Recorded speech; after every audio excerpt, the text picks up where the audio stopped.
Creepy feeling though, isn't there? It's horrible. There's a noise at the back of us here. Well, at the side of me here, on the right hand side. I've just seen the silhouette of them. I've seen a silhouette of somebody walk past my light. The little camera that I have is going to see that, but somewhere way down past the bushes, it looked like a coyote.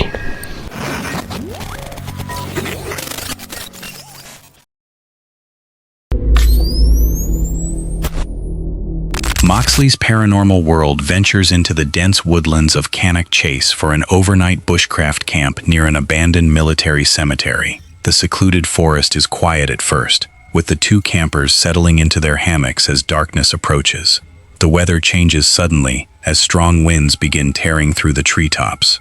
Temperatures drop quickly before heavy rain forces both campers beneath temporary tarps. Weird, and it's a strange feeling.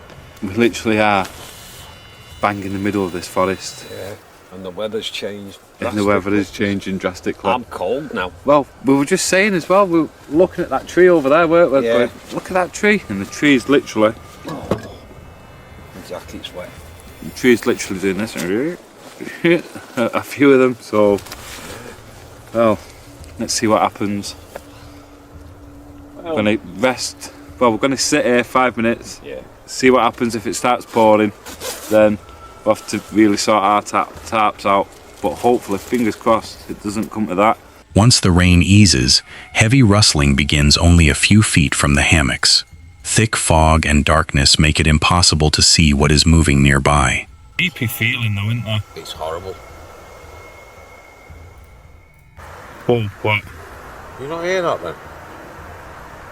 No, there must be a road not too far because it's echoing through, isn't it? Yeah, it could be that. It could be that, I'll grant you. What did you hear? There's a noise at the back of us here. Well, at the side of me here, on the right hand side. But I haven't got the torch or anything, I've not even got my camera. Okay. Wandering around in the pitch darkness. You can't see nothing. I'm saying that, it could be an animal, mate. It could be anything, mate. Yeah. But we don't know unless we come out and give it a go. Well, that's it, and that's why we're here. Yeah. That's what we've come here for, to give it a go. Yeah, it stopped raining. Yeah. It has stopped raining. Yeah, So we have been laid here for at least 45 minutes. A deep growl suddenly breaks the silence directly beside the camp. The sound appears to come from a large animal, prompting the campers to aim powerful lights into the surrounding trees. Ming? Did you hear that? Did you hear that growling? Fuck off. No, there's no way, mate. I heard that. The light's going on, mate. Yeah, definitely lights going on. The light is definitely going on. There's not a cat and mouse chance. Did you hear that growling? Please That don't was hear loud. Growling. Jesus Christ. Did you hear that? Yes, I heard it.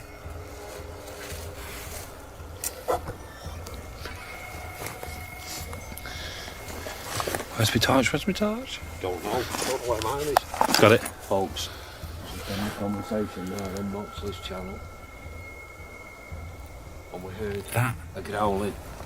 A large, dark shape suddenly moves across the tree line from right to left. At the same time, footsteps continue through the undergrowth, seemingly circling the campsite from different directions.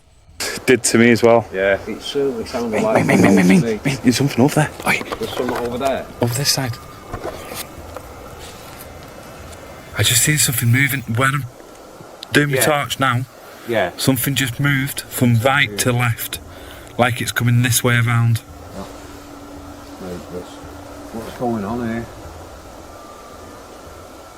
Wrong way though. It looked like it went right to left, coming this way around. We don't know what's out here. We've no idea what's out here, but I can hear something going on over there. Maybe it is a wild animal, mate. But I don't fancy running any big black cat or anything out here, mate. no, I don't either. Farther along an overgrown trail, heavy footsteps begin approaching through the branches. The movement suddenly stops in the darkness, only to remain somewhere beyond their view. Something through here.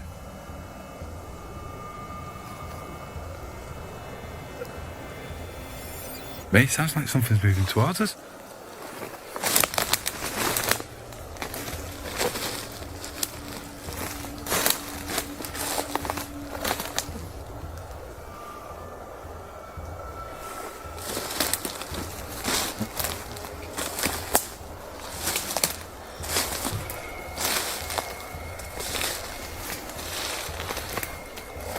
Was that you that we heard then? Evil. Evil. Evil. Yeah. Been many reports of something evil out here.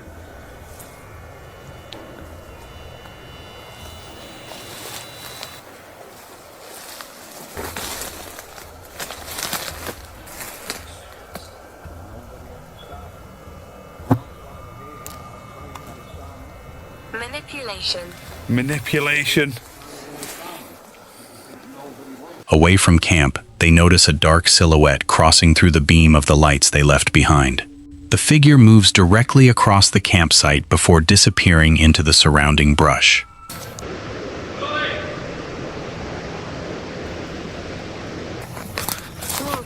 Water. Where are you? Right, this way. Yeah.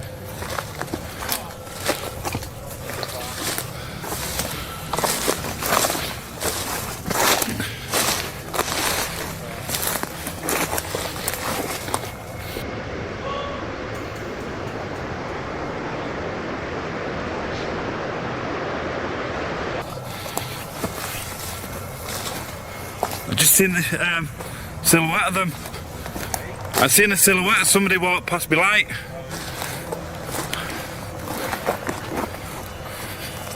Right, shit it out. Coming back. Hello? Stay there. Hell. At first light, large, fresh tracks are found pressed into the wet ground less than 20 yards from the hammocks.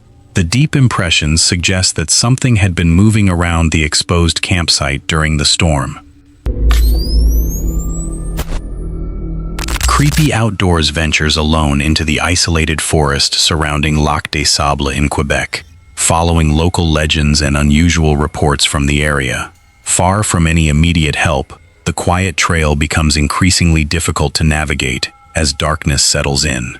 A faint whisper suddenly cuts through the frequency scan from somewhere directly behind the explorer. The unexpected sound creates the unsettling impression that something may be much closer than it appears. Right frequency.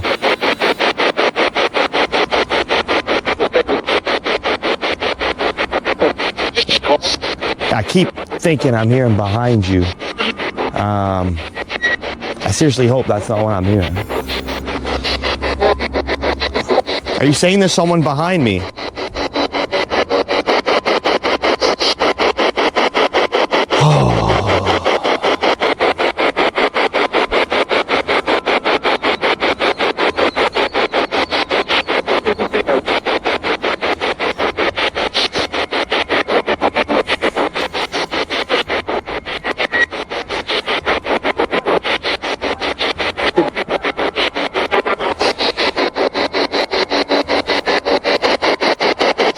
When it goes like that, gives me a bit of anxiety.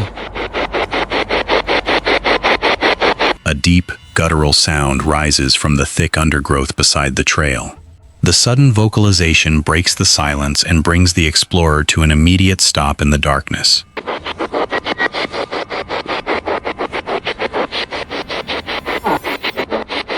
What was that?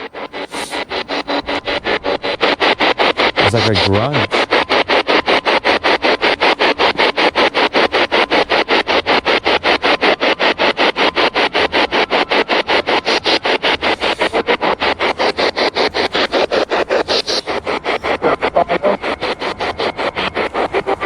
Okay, I heard that. Jeez.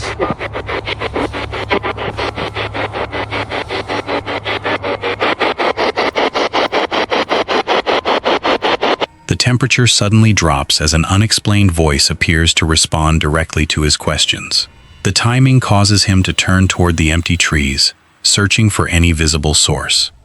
Is there any spirits lost in this forest?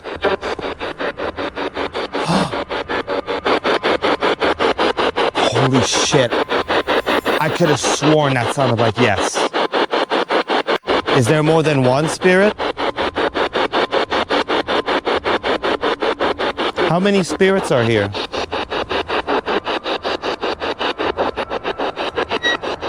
Are you watching me?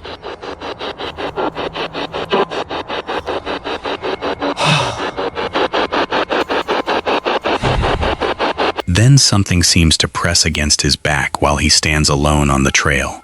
He quickly turns around, but nothing is visible, while the device produces several harsh bursts of sound.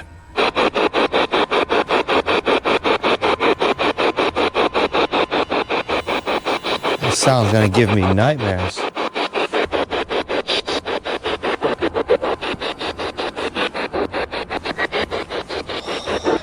Sworn I felt something on my back.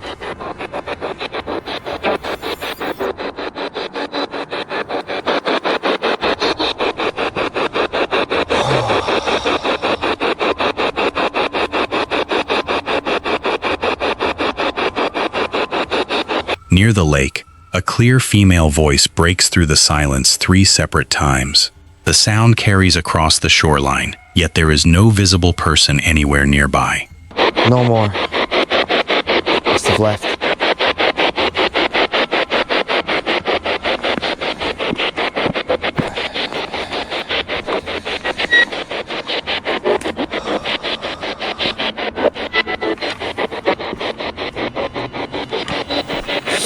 That sounded like a woman, and it was the same voice 3 times. I don't know if it confirms it, but nonetheless, it's very interesting. The primary light suddenly drops to 30% battery, leaving him deep in the freezing forest with limited illumination.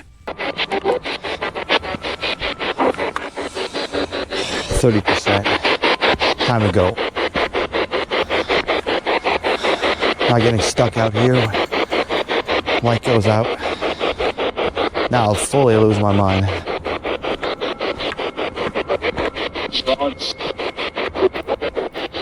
What was that?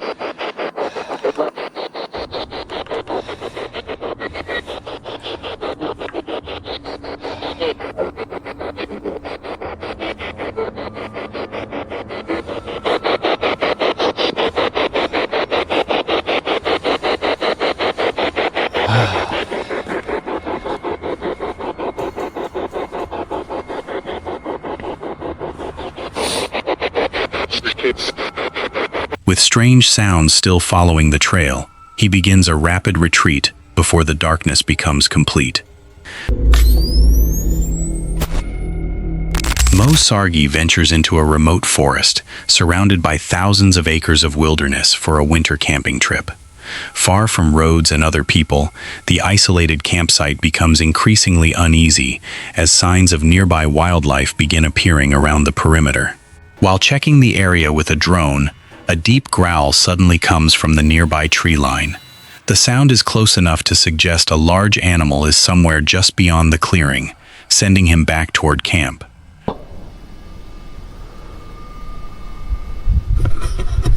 You guys heard that?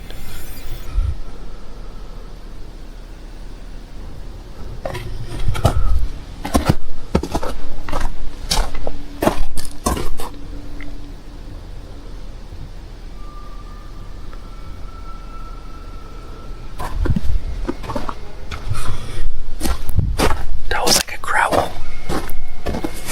That was definitely a growl.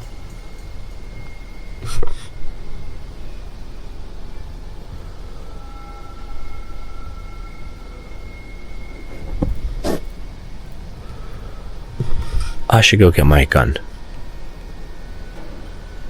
Further along an overgrown trail, heavy movement begins breaking through the brush. Looking between the trees, he spots a predator moving quietly through the shadows and keeping pace with the snowy path.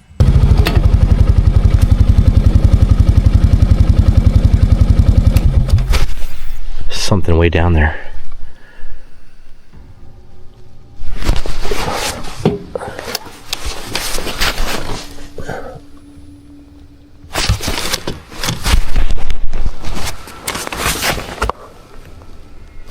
I think there's a coyote down there. I don't know if the little camera that I have is going to see that, but somewhere way down past the bushes, it looked like a coyote.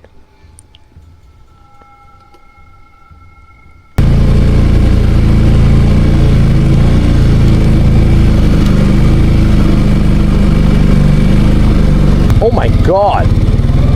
Oh, my fork collapsed. Holy shit!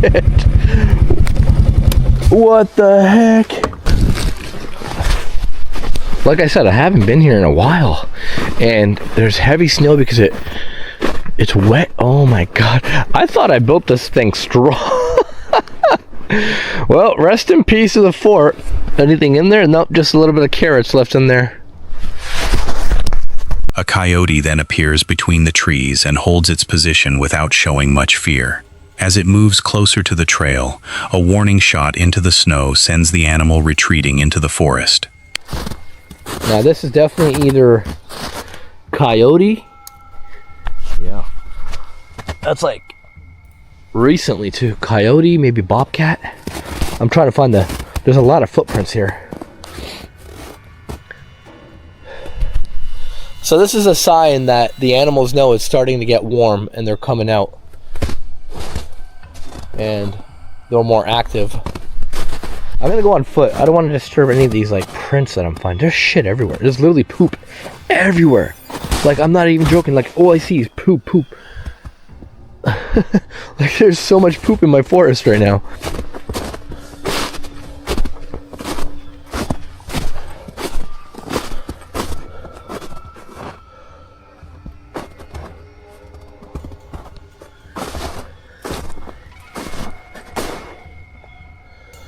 Oh, there's some. Oh, I just seen some. Oh, yeah. Oh man, I don't have a zoom camera. I definitely saw a coyote down there.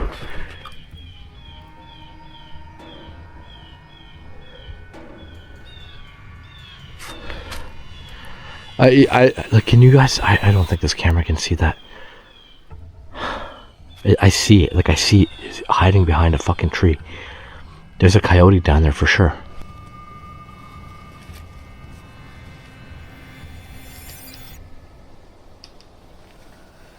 It's down there.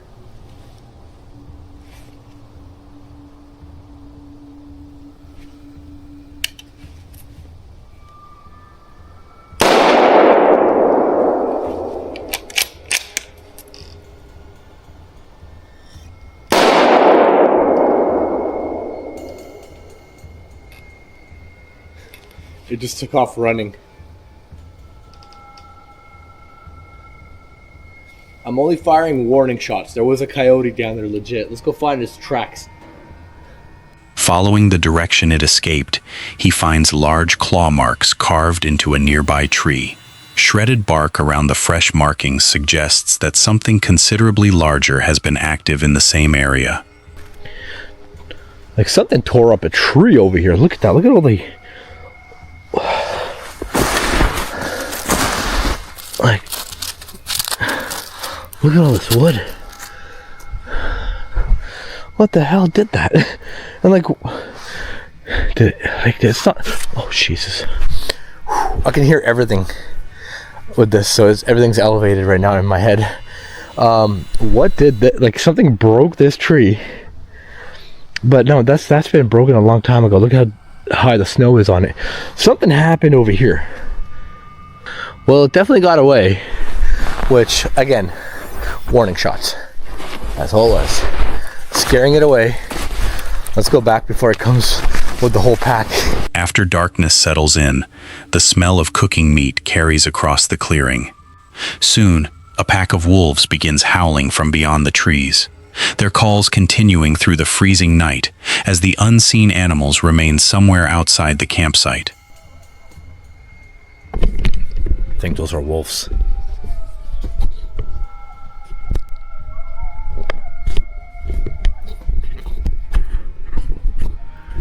Yeah, and this is why I've got my gun with me. They probably smell that food.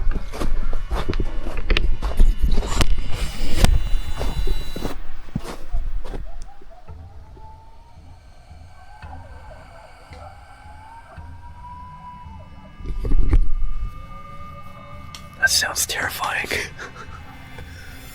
But really fucking cool at the same time. Alright, gotta keep my eyes open. Proving Demons ventures into an abandoned 19th century railway tunnel beneath the cliffs of East Yorkshire. Deep underground, the old passageways become increasingly unstable as the explorers encounter collapsing sections, rising water, and unexplained sounds. Metallic clangs suddenly echo through the darkness ahead. Sharp impacts continue cutting through the steady sound of dripping water, suggesting that loose material may be shifting somewhere deeper inside. So oddly enough, while walking through these tunnels, there are a couple weird noises like that. It just sounded like chains dropping. It just went ching. Oh god. I don't know what that is. As I was saying, right when we heard that, there's like been some kind of loud noises. Like weird noises that aren't like the water droplets.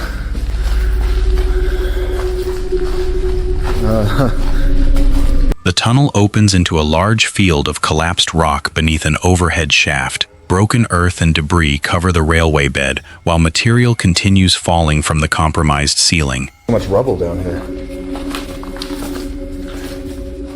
Something is falling through here. I just pray nothing falls through here while I'm underneath. Holy crap. Look at that, that's bright. Bright, why did I say bright? This huge. What does that lead to, do you think?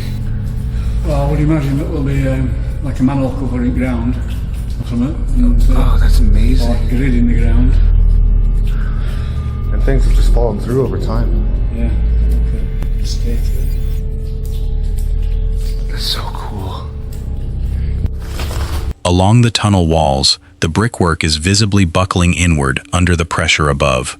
Cracking sounds and crumbling masonry make the passage feel increasingly unstable as the explorers move beneath the damaged section. Bows out. That's ready to cave in. That's off of the ceiling, isn't it? Yeah. Oh crap, the ceiling's falling in on itself too. Yeah.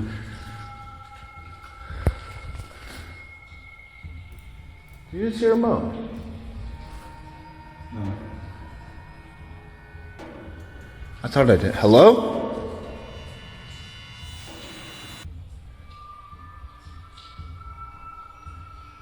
Simon? Yeah. Do me a favor, turn on the obelisks. Just on this one. Also, oh, I don't like walking by this. Yeah, get the, oh wow, it's cracking so bad. I'm afraid to yell now. I'm afraid to even just stand next to that. Look at that. That is not safe. Funny enough, that's what we get for ignoring that sign at the entrance saying danger. Water suddenly pours through a breach in the ceiling and floods a nearby junction. Beyond the stagnant water, an unexplained light appears inside a previously unmapped side shaft, deep beyond the main passage. Holy crap. Oh my god, this is crazy, guys. There's a vent hole in the ceiling just pouring down with river water onto this pile. Holy. Oh, dude. There's a separate tunnel here, too. Oh my god. Dude, there's a light. Why is there a light? In there. Why is there a light in there? What does it say? Light. Light. You guys, oh my god. That just said light. That just said light, and there's a light in this tunnel. Just turn your torch on. Turn your torch on. Is it moving? No, turn mine on. What the hell is that? Near the flooded offshoot, a high-pitched scream suddenly echoes through the underground chambers. The sound cuts through the rushing water and appears to come from deeper inside the inaccessible tunnel. Did you die making this tunnel?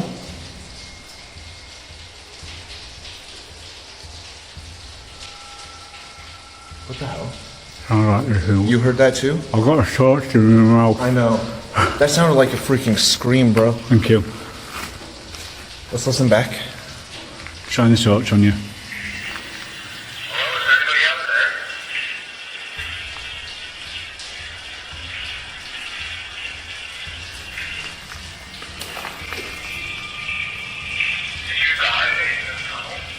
Then every portable light goes out at almost the same time. With the main torches failing and backup batteries running low, the explorers are left facing complete darkness, deep beneath the ground.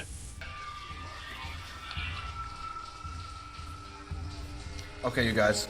So we've come across a small problem. For some reason, as you can see, I'll show you just this. You see that red? Right? My torch is just about to die any minute now. In fact, I need to put this on a low setting. Simon's phone, the torch on his phone, is literally gone to 10%. This torch died within minutes of entering the tunnel. So We need to make a we need to start heading out or we're going to be screwed. It's really weird all our torches died because they've all been charging. But look, again, if this video hits 1,000 likes, I will come back to this mine in this tunnel and we will find out what's going on in that mine and why there's a strange light in there. Alright, let's start making our way out, I guess. Oh my god, it's so low light at the moment because of the fact that my torch is about to die. Oh, this is wild. This whole adventure has just been crazy. I'm so glad we came out here. Paranormal Discovery heads into the isolated East Coast wilderness with a group of campers for an overnight stay, surrounded by dense forest and steep terrain. The remote campsite is quiet at first, with little indication of what the night will bring. A deep growl suddenly breaks the silence from somewhere beyond the camp. The dog immediately reacts, suggesting an unseen animal is moving close to the tree line.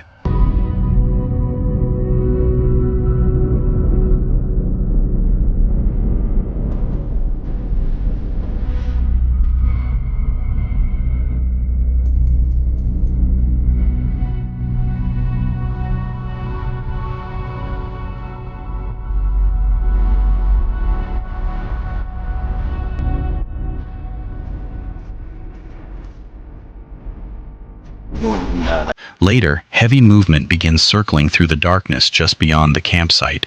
A strange, high-pitched screech follows, forcing the camper to grab a weapon and try to drive whatever is nearby farther into the woods. Tell me what you are. I need to know. We know you. You know me, but I need to know you. Are you the thing that I encountered last time?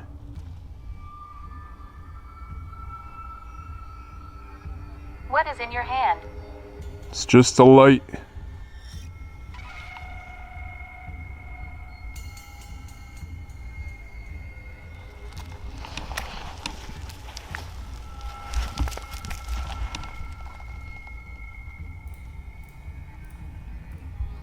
Whoa, what was that?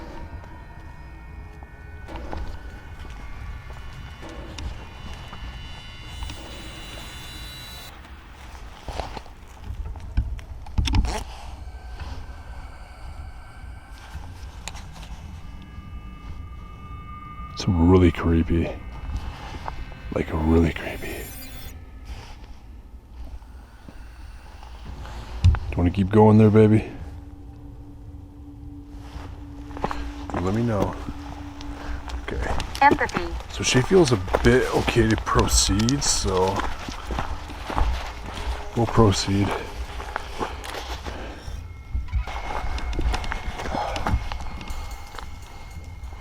I swear I saw lights over here, I just don't know where they went. It looked like there were vehicles or something. What the hell? Like, I don't know if the camera caught that, but I shined my light down here and there were like vehicles or something.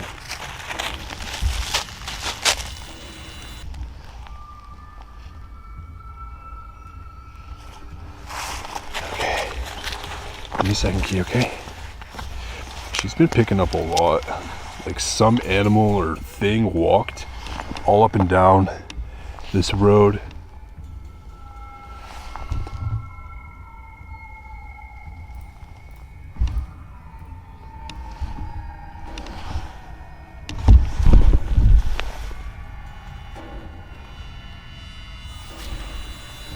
Okay, come on, let's go, come on.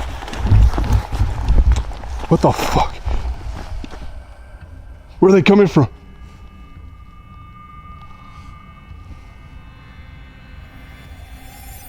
Oh fuck, monkey. Let's go. Attractive. Okay. Maybe I should have brought my gun. They're in here. Flashing lights suddenly appear near the base of a distant hill. As the camper watches, the lights begin moving rapidly toward the campsite, prompting an immediate retreat back toward higher ground. What the hell?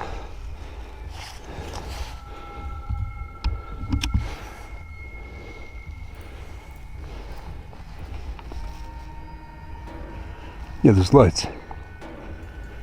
Oh, what the f is that? Hello?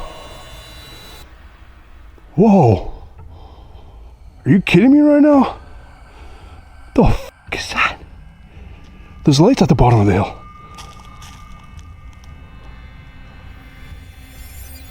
Hello? Why the f aren't they answering?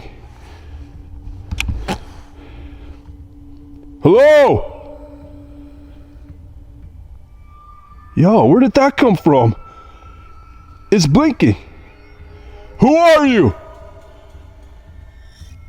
I got a gun.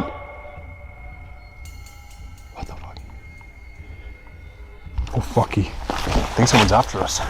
Come on, let's go. Tap. Okay. I think someone's actually coming towards us. Come on, Key. Keep moving. Good girl. Good girl. We're gonna go back now. Okay?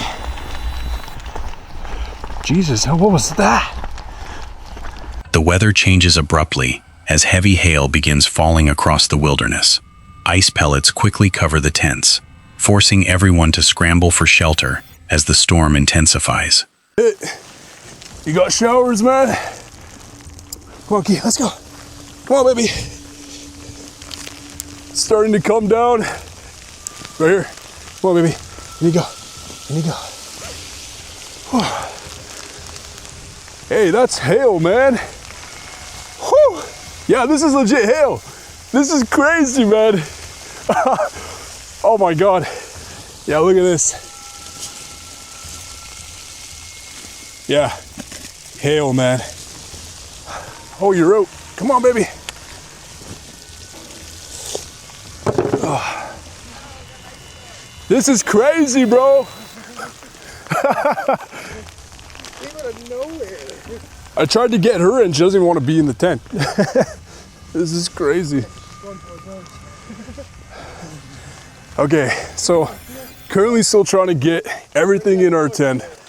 May need to take in some of this stuff, but other than that, we should be okay. And then, of course, Key's blanket. But yeah, no, that was crazy, man.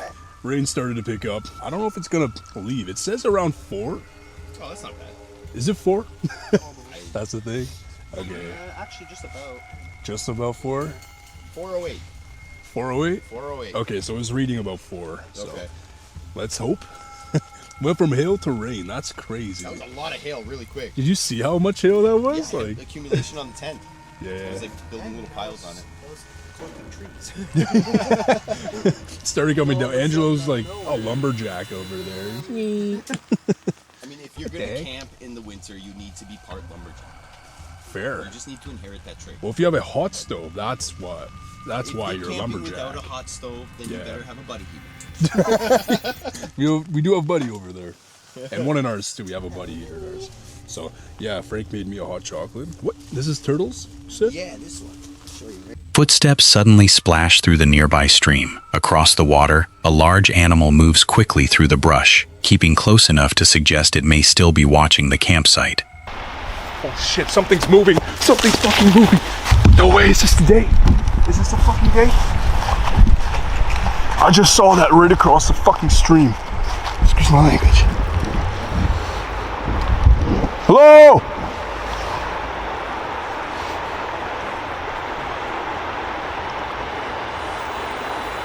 That's crazy, I just saw it. Literally something go that way, right to the right.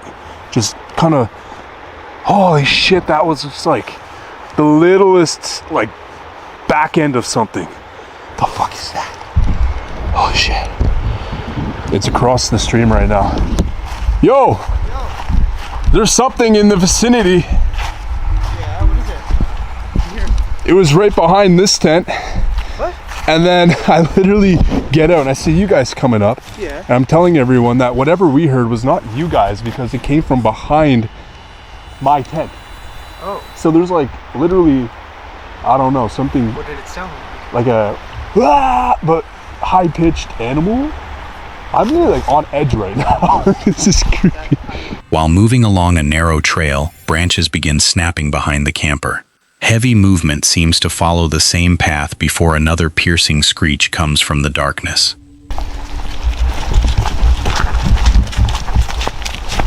Oh shit. Okay,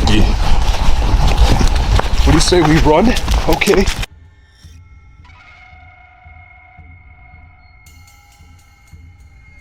Yeah, there's definitely something out here. I don't know, I mean, we heard it on like both sides of the river. It was crazy. Damn. I mean, something screeched. After midnight, an unexpected blizzard sweeps through the valley with freezing winds. Snow quickly buries the vehicles and covers the icy terrain, leaving the steep trails increasingly dangerous before morning. I don't know if I have to censor that. You never know what you're gonna find in the wild, right? Holy shit. Look, guys. We just got slammed. What the fuck? Dude, I swear I didn't even touch anything. What the fuck? Where the fuck are they? Where are my keys? Why did that just go off? Okay.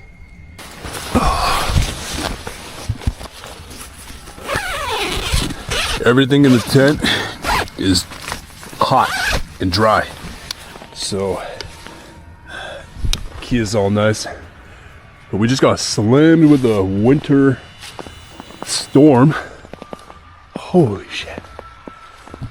This is crazy, man. I was not expecting this. None of us were. So before I kind of turned this on, I was hearing some sort of noise behind the tent. I don't know what it was. It was kind of muffled. But I legit couldn't tell what it was. But it definitely sounded like an animal. I just don't know exactly what it was. Damn, I think this is where the snow is gonna come, guys. This is crazy. Car is buried. That's not ice.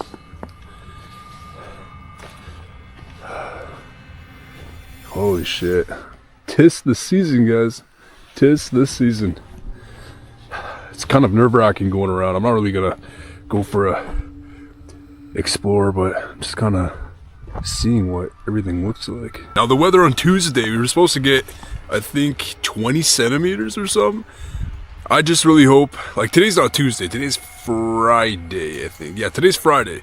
So I really hope we don't wake up and it's like everything's buried. This story comes from YouTube creator 401 Files, whose outdoor investigations explore remote forests.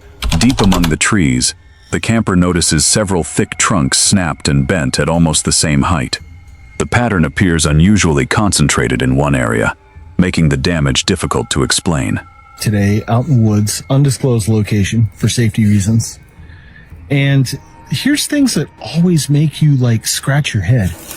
Like, how does that get broken along with that one right there and that one down there and that one there?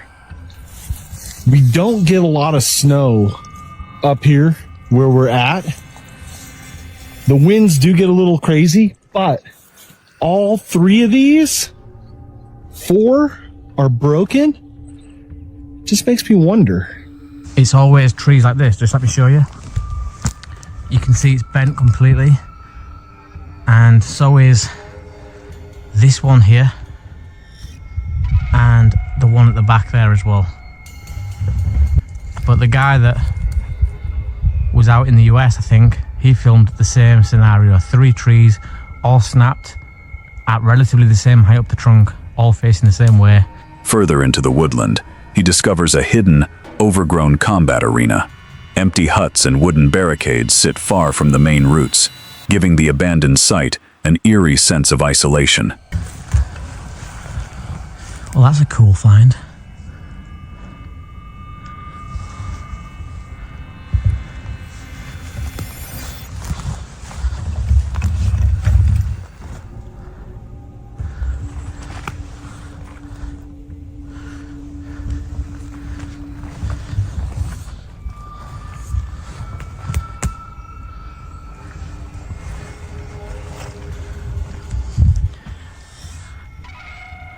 It goes right back off into the distance. I'm going to check this out a bit more. I hope there's no one around because there's a few buildings here. So I hope there's nobody going to jump out and be like, "What are you doing?" Because that will really scare me.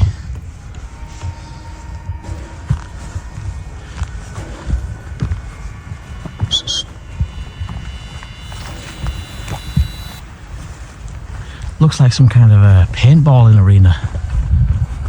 While moving through the obstacles, he suddenly notices what appears to be a severed artificial leg still wearing a shoe, along with discarded trousers. In the silent forest, the realistic body part prop is an unsettling sight and adds another disturbing mystery to the abandoned site. Lily, come! Whoa, that's creepy as well.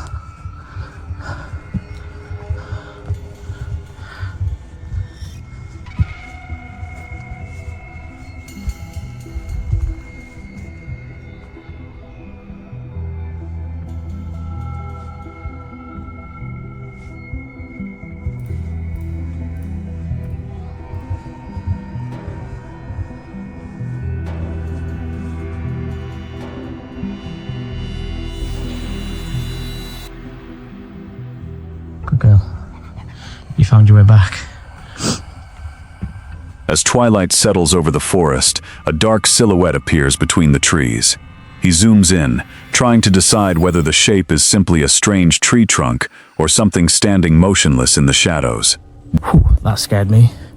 Let me just zoom into this so you guys can see what I've just seen. I'm guessing it's some kind of a tree with the shape of shoulders and head, but when you're walking pretty fast, it caught me off guard.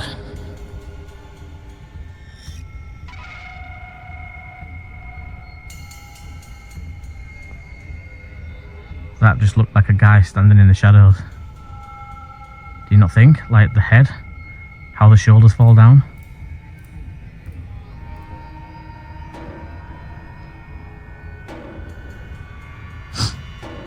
Deeper inside the perimeter, he finds a single tree covered with multiple game cameras pointing in different directions. The unusual concentration of cameras raises even more questions about what this isolated area was being used for. Usually these codes, I think, generically are just... What the hell? Is that a tree full of game cameras? And I'm talking like a tree full of game cameras.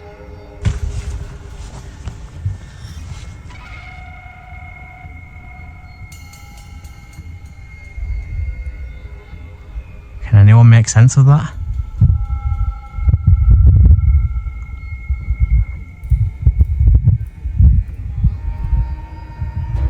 Because I can't.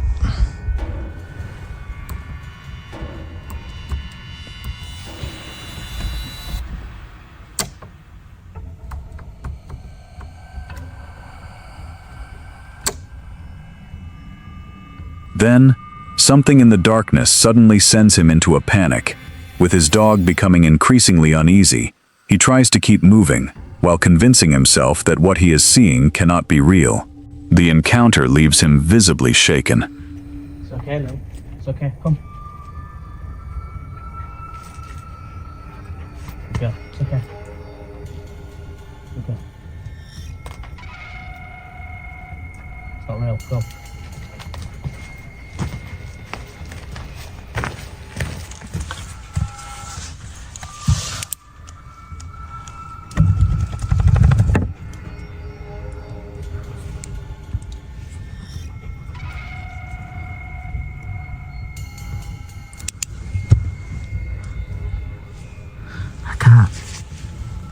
Get the light on.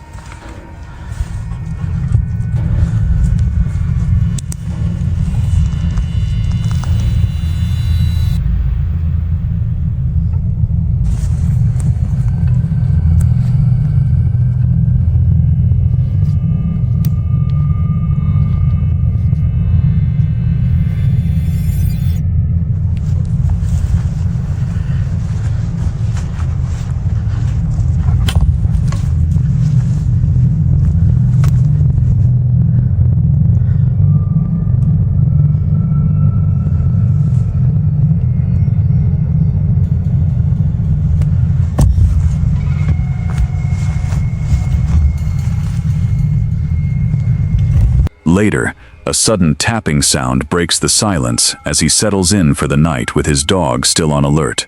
By morning, the forest is completely quiet, but the strange discoveries and unexplained encounter leave the purpose of the abandoned site unresolved.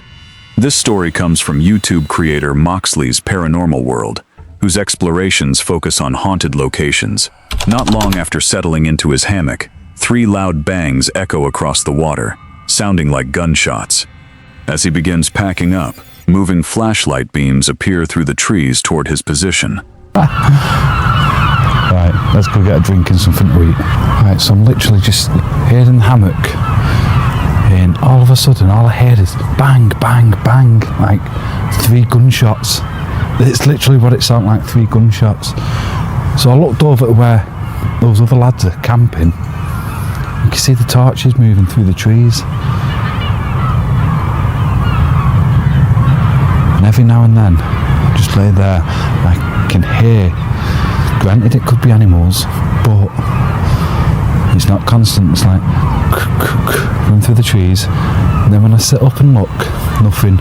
But then there was those 3 gunshots, which has put me on edge a little bit.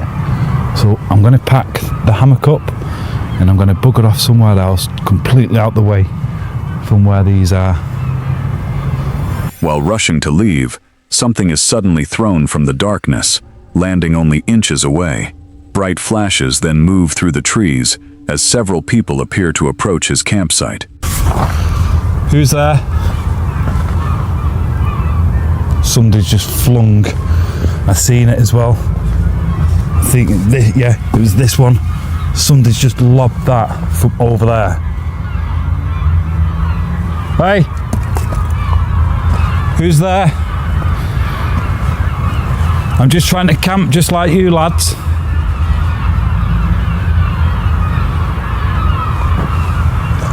Flash over there. Okay. See the flashing? Flashing over there. Yeah, they're coming this way. Let's see if I turn that out. Yeah, might be able to see it now. Reaching the castle ruins for better visibility, he suddenly hears footsteps and snapping branches behind him. The sounds suggest someone is following as he searches for somewhere to hide among the stone corridors. I've had to stop just to get a torch out because it is pitch black here.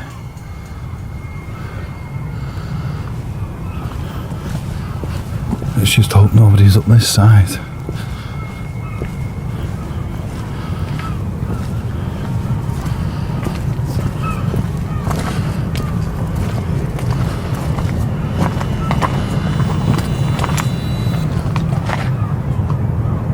Hear that? Is there someone back there?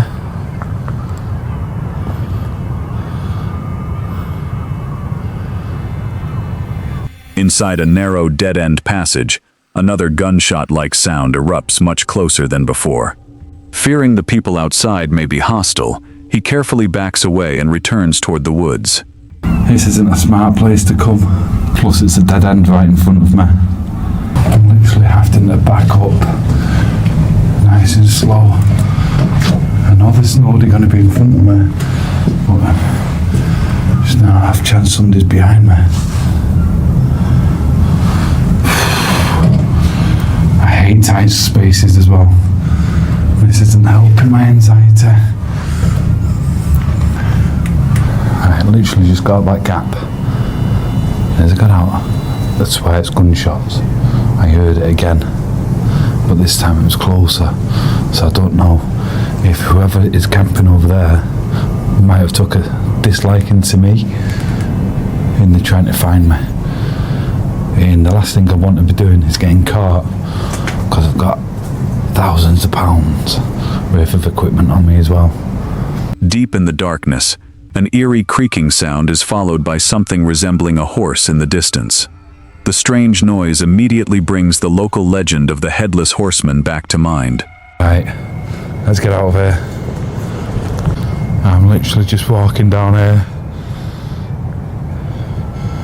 and I keep hearing weird noises, and I swear, right, this is no word of a lie, I swear I just heard what sound like a horse, but to be fair, over there is fields and stuff, I'm presuming.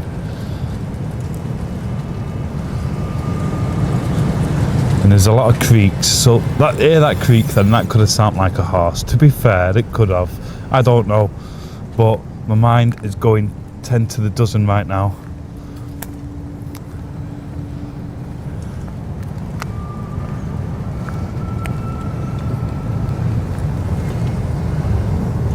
It is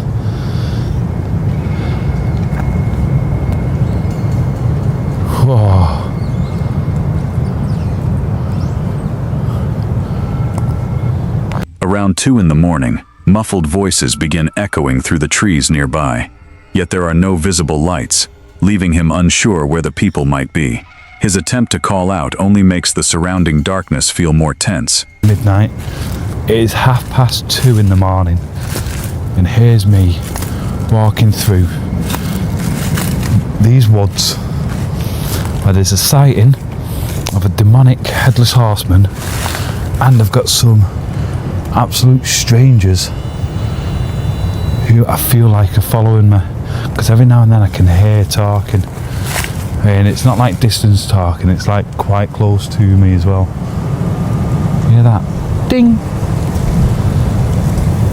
Right, let's carry on through here.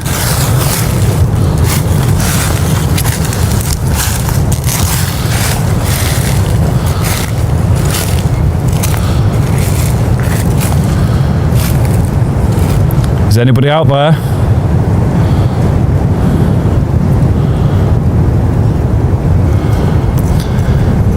Is anybody there?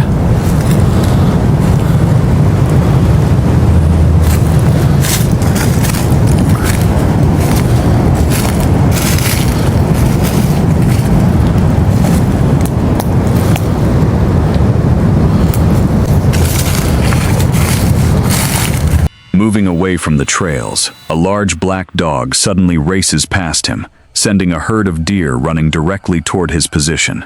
The unexpected animal raises questions about what else may be moving through the forest at that hour. Right, I have just seen the biggest dog and it just come darting through there. It went down that way. Then there's a load of days. I'll show you those days now. See those glowing eyes there? Right, let me switch to night vision. See if you can see that.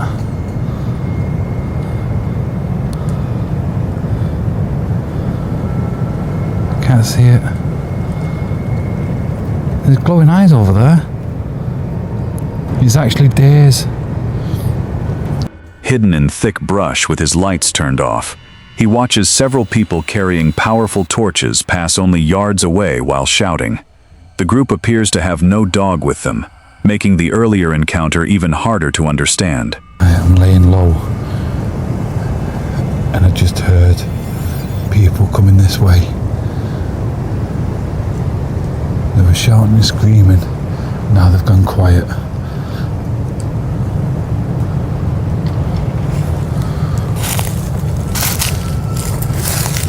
So I do not know where they've gone.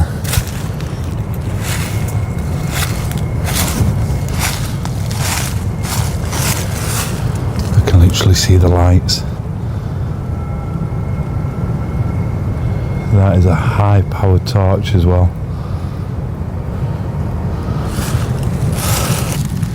Right, I'm just staying here for 10 minutes. Hopefully the bike past me and don't see me. Because I'm in the head anyway. You can see on that tree behind me. See it getting brighter and brighter. Then, a heavy crunch sounds directly behind his hiding place, followed by another flash of light in the distance. These woods in the head as well, and I keep hearing people, but I need to go back to that big black dog. That was a massive dog, that, and for it to be on its own. Could it be with them? I didn't see a dog when they walked past, but this is where I literally am, just tucked in here. This has been one hell of a crazy night. Realizing he may still be watched, he abandons the overnight camp and makes his way quickly back to the vehicle. This video comes from YouTube creator Watcher, where paranormal investigations take the team inside some of the most notorious haunted locations, once a brothel and later a family home. Haunted Hill House has built a reputation for unexplained voices, shadowy encounters, and reports of violent paranormal activity. Tonight, the team spends the night inside, hoping to find out why so many investigators refuse to return. What begins as a routine investigation quickly turns into a disturbing night after unseen voices, violent sounds, and unexplained activity spread through the house. The investigation begins inside the old brothel bathroom with a spirit box session. As the team listens through the static, a clear female voice suddenly comes through the device. At the exact same moment, one investigator feels his knees give way as something appears to pull on the flashlight in his hand. The room immediately falls silent again. It's a shadow man? Whoa. It's the second weird thing that's happened. Oh, we're supposed to be feeling our... I mean, I did feel someone tug on this flashlight back here. Yeah, not a euphemism, once again. I just saw you sort of... No, but my knees... And look at your behind. So. Whoa! Fuck was that, dude? And it sounded like... Was that you, Priscilla? It sounded like a female voice. But no, what I was going to say is my knees buckled. Yeah. That was really weird. Priscilla, was that you or Curly? I know what happened in this bathroom, but just for the sake of exercise, can you tell me what happened to you in here? What do you got in your little notebook there? There's some sort of ankle I missed. Just her. What about just her? She was the only one you abused? Go ahead and talk some more. You know, one thing that's really disturbing is when people see Priscilla, she has a hole in her face, just like a Is that correct? Do you have a big hole in your face? I heard, oh yeah. Oh yeah! It's huge. I mean, if I see that later when I'm here alone, I'm gonna lose my mind, Priscilla. Can you tell me why you remain in this house? Why you haven't moved? Fuck, dude. Did that sound like a no to you? Can you tell me why you remain in this house? Why you haven't moved? Fuck, dude. No, just sort of. I asked why you. Not long afterward, the team moves into Jacob's room for another audio session. Without warning, a deep growl echoes from behind a wooden wall. The sound is close enough to leave the investigator frozen in place as the room returns to complete silence. You were hanged on a tree. Is that what you're talking about? Some people think it's perhaps a shadow man or a dark figure that did something to you. That doesn't sound right to me, though. Is that... Do you know anything about a shadow man, Jacob? All day! What the fuck was that? What the fuck was that? Oh my god, all the hair is standing up on my arm right now. You know anything about a shadow man, Jacob? All day! What the fuck was that? What the fuck was that? I heard the loudest just a big breath, and it came from that. I'm so scared to go over. Okay, Jacob, is he here? Is he in the room right now? The investigation continues near a small crawl space hidden beneath the house. As the team asks whether something hated being trapped there, a loud thud suddenly crashes through the roof above them. The unexpected impact startles everyone in the room. We're gonna use this to communicate with you. After that goes away, I'm gonna ask you a question, and I'm gonna assign an answer to green and an answer to red. Does that make sense? Okay. Joshua, I know this is probably an obvious question, but I do have to ask you, did you like it being in this room? Make green for yes, red for no.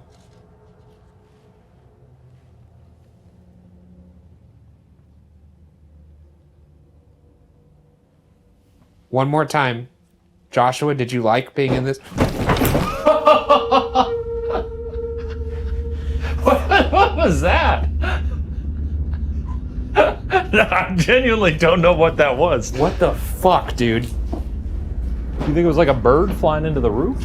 I don't know. There's been weird things happening in this house all day. That was weird. What the fuck was that? We just heard a loud bang when I asked Joshua if he liked being in this That was room. pretty bonkers. One more time. Joshua, did you like being in this? I mean, I genuinely think that was like a bird flying into the roof, or I don't know. A short time later, while the crew changes camera batteries in the hallway, an antique toy horse suddenly comes to life inside the empty nursery.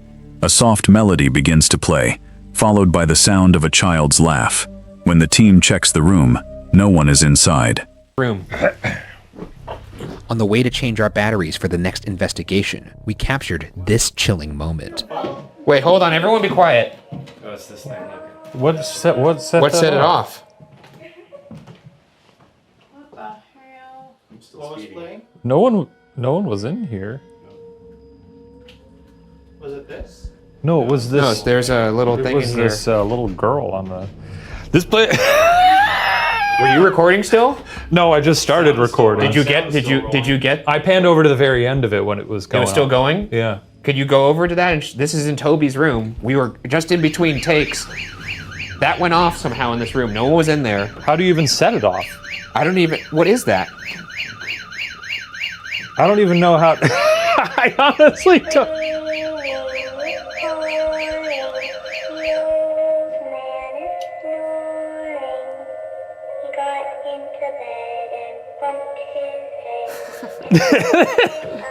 The night reaches its most unsettling moment during a solo investigation. As the investigator quietly searches the upper floor, a whisper suddenly comes through the microphone. Someone is dead. He immediately steps back toward the hallway. Seconds later, another whisper follows from somewhere in the darkness, urging him to move forward instead. With some of these toys in front of me, can you make any of them move?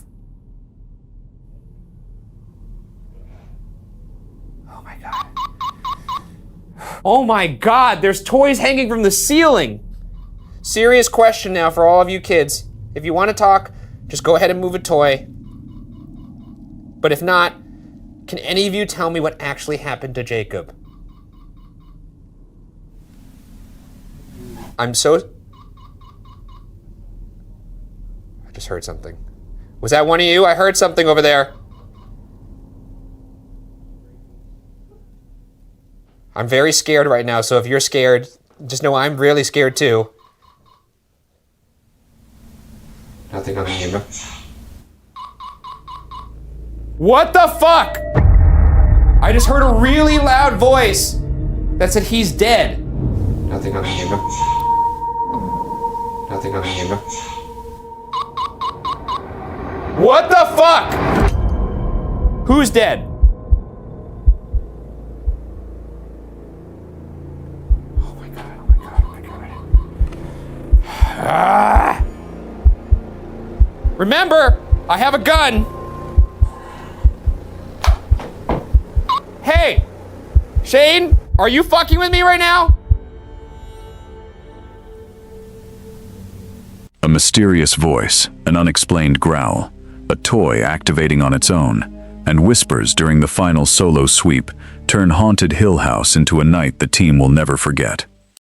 Chris Baird and Yasko return to Star Hill, an isolated forest in upstate New York where they previously recorded unexplained voices and movement. This time, they establish camp near an abandoned foundation and a location reportedly connected to disturbing activity. Near the campsite, they discover an old suitcase abandoned among the trees. As unexplained sounds surround them, their device produces conflicting instructions to run, leave, and open it, revealing an aged doll inside. Well, guys, we found this old suitcase here in the middle of the forest. I'm getting weird vibes about this. What if we're being surrounded right now? How do I open? What happened? Someone's flying around me right now. I'm hearing things around me all over right now. Oh, it has latches. Bro, this thing is like brittle as hell. Should we open the suitcase or should we leave it? Yeah, you know what? Good question, Chris. Should we open the suitcase or no? Open it. I opened the latches, so. Chris? What the fuck is that? Don't know. Did you see it? No, I was looking out that way. Look. Oh, what the hell, dude? I don't want to like touch this with my hands, I'll be honest. Bro. It's a dad. Chris, come here. First and foremost, I want to say a couple things. That's pretty fucking clean. Actually, it's really dirty, but clean. But look right down there. Do you see that? What is it? It's a photo. Is it really? Sorry, I don't have my glasses on. Oh, shit. It was so bulky. Okay, yeah, never mind. It's pretty damn old. Maybe it was just... Oh, wait. Once upon a time, there lived a little girl named Lucy May who loved to run and play. While sitting near the cemetery, they switch off the truck's headlights and invite anything nearby to appear when the lights return. At the exact end of their countdown, the device unexpectedly produces a message claiming that children are hurt. Bro, I swear to God, if I turn my lights back on and there's just like a horse standing in front of us. A horse? But like a person on a horse. Alright. So what we're gonna do, we're gonna invite the spirits right now. We're gonna count to 5. I'll count to 5. Jazz is gonna turn his headlights back on, and we want you guys to show yourselves in front of the truck. Do that for us, please. Count down from 10 seconds right now. Count in my head. Out the front of the window. 5, 4, 3, 2, 1. Ooh! The children are hurt. Oh my god! The children are hurt! Truck, dude. What the fuck was that?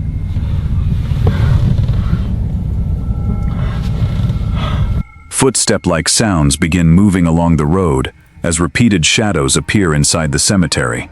When Chris and Jasko challenge whatever is nearby to approach, an aggressive noise erupts from the darkness and forces them back toward the truck. Sorry, I have no idea where that came from. Oh, please, can you come with me? Yeah, I have a ginger Australian friend. Cool. The fuck is that? Are you walking down the road right now? Because it sure sounds like it.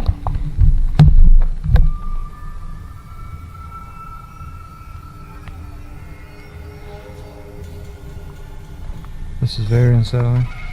After Yasko believes he sees a dark figure cross the road, the truck's parking sensors begin detecting something directly behind the vehicle.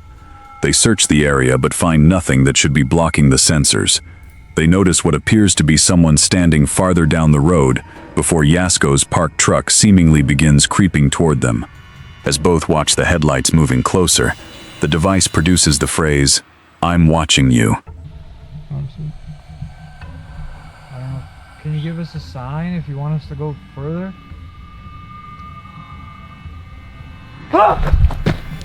What the fuck was that? was that? Holy fuck, dude. Is there somebody by your fucking truck?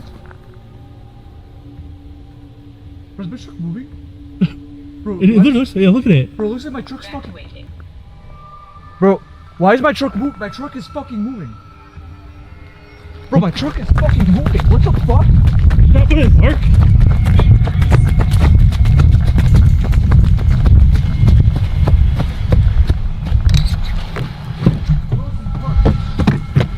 Bro, you saw that? My truck was fucking I caught it moving. on camera, dude. It was moving. It just said I'm watching you. Bro, my hold on. What the? You guys are on camera? I had to. There's nobody fucking missed that. Bro, we were standing still and the truck was moving forward. You can see the fucking lights coming at us. The lights were literally coming at us. What the?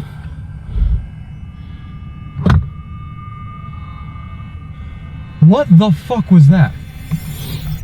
Please tell me if you guys saw that. I was watching with my own eyes. It looked like the lights were like it was starting to like come towards us at like that angle. And I was thinking in my head, like, did I leave the car in park and it's like slowly moving? Or drive? After falling asleep, both men are awakened by a noise directly against the tent. A whistle-like response follows from outside, and Jasko admits that he genuinely believes someone may be standing near their campsite. What the fuck? What the fuck was that? You hear that? You heard that? Mm-hmm.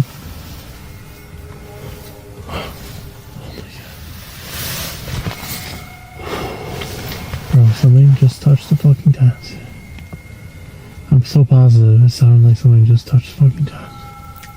Can we check? You don't know, it's okay. No, dude, don't even care. Hello? Fuck off.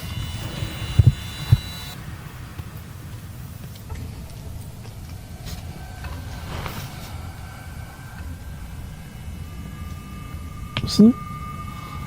Another sudden shriek comes from the same side of the forest where they heard movement earlier. Although they search through the tent opening, nothing appears in the darkness, and Chris refuses to step outside alone.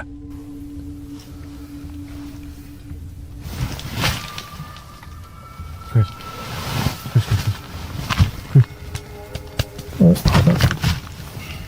What's up, dude? Something's out there. Something is actually out What there. do you mean? Bro, I don't know if that's an animal, a person, or something, but something's out there. There's nothing out there. There's never anything out there, dude. What the fuck? Bro, I'm telling you, I just heard something. What was it? Bro, it sounded like a fucking shriek from that left side that we kept hearing things earlier. From earlier. Yeah. Dude, what is going on tonight? I'm telling you, that moon and something to do with it. I swear. You good?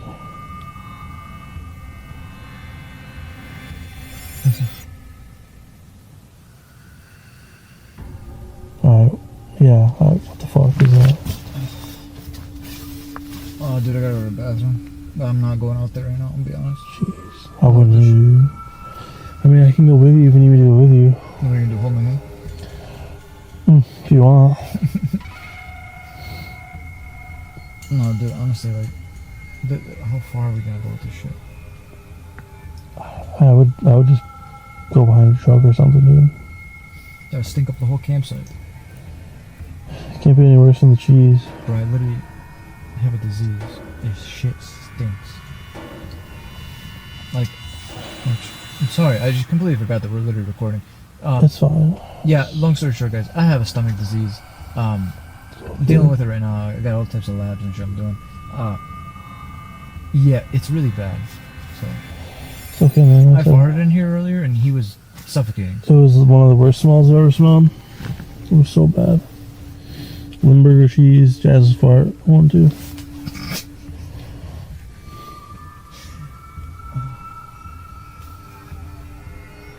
Wait, yo, Chris. Chris Baird and Yasko never confirm what triggered the sensors, touched the tent, or appeared to move the parked truck. With no other visitors seen throughout the night, the repeated sounds and movement make Star Hill feel as though something remained close to them until morning. YouTube creator Twin Paranormal enters an isolated cabin surrounded by unsettling local legends and reports of unexplained activity. The investigation takes a darker turn as the team begins encountering things that seem determined to make their presence known. Inside the cabin, a motion sensor suddenly detects something standing in the doorway. Before the team can understand what triggered it, loud knocks echo from the kitchen. A human-like crying sound then rises through the empty house, leaving the room completely silent. So the doorway, it cancels that out. It doesn't count anything. So here, let me show you. Go ahead and look at this, and this is how it works. This is how close I am. And it starts to map me right here. Yeah, that's exactly where it was. This is where it was? Yeah, it's coming back. It's gonna map you. Bro, what? So somebody was standing right in the doorway. Do you think someone's outside? Wait. No, I don't know. I don't know if it has the long enough reach, right, to go through to the end of the wall. I think this reach is fairly close. So you think something might be inside already? I think somebody was standing right there that we cannot see with our own eyes. Are you around? As I was trying to say, you guys were sitting here at the table. I was up there setting up the camera, and I heard a bang. And I looked down at you. I'm like, no, they're not moving. You guys didn't bang anything. You're literally just standing there. While using paranormal equipment, the team receives a response suggesting the presence has no intention of leaving. Moments later, heavy footsteps move across the floorboards beside them. A sudden bang follows from inside the room, with no obvious source. Something just appeared right next to me. So just walked up behind you. It just said, I am not going. What does that mean? What the? Guys, it likes to hurt whoever people. it is, I don't think they told us to please go. They told this entity to please go. Yeah, I'm not gonna go. You go. Whoa, holy shit. No way, we just heard footsteps and then that goes off. You guys, those footsteps were right there. Was loud. Who's in this house? What are you? Well, did anybody just touch something? No. I heard a... This is like not good. That was dumb clear. Can you make more noise up there? You in that bedroom? Did you touch that device?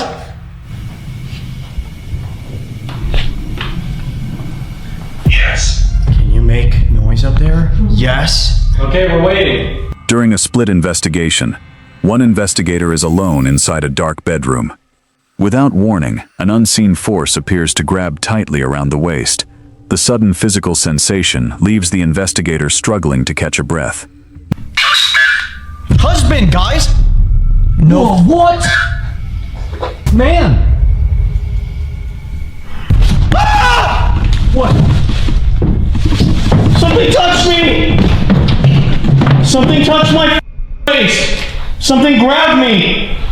I can't see you. Where are you? Are you in that I'm down in the room. Holy something reached over this bed, dude, and grabbed my face. Squeezed me. Damn, I think I just had a heart attack. Are you alright? I don't know. Who just did that? Holy I'm not losing my mind. I know what I just felt. I felt something grab my waist really hard. We didn't even get far with our split up. Near a darkened window, the team suddenly hears a woman screaming for help from somewhere outside. The cry carries clearly through the surrounding forest. No person can be seen anywhere nearby. The f is that? How many people have you taken? Watch out. Did you hear someone just yell outside? Please tell me everyone else heard that. What? You're kidding. No. No way, dude. Do you think you got it on audio? Oh, dude, I think so. It's someone yelling. Wait, someone's out there. Yeah, you hear it? 100% someone's out there. Speak.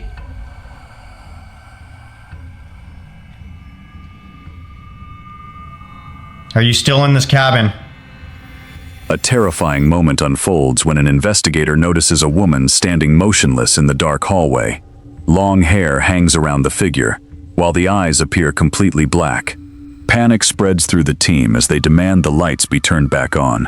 You are important. Do what is necessary. What is it? Ah! Guys! Where are you? Get me! What? Help! Help! Help! Help! Help! Help! Help! Help! Help! Help! Help! Help!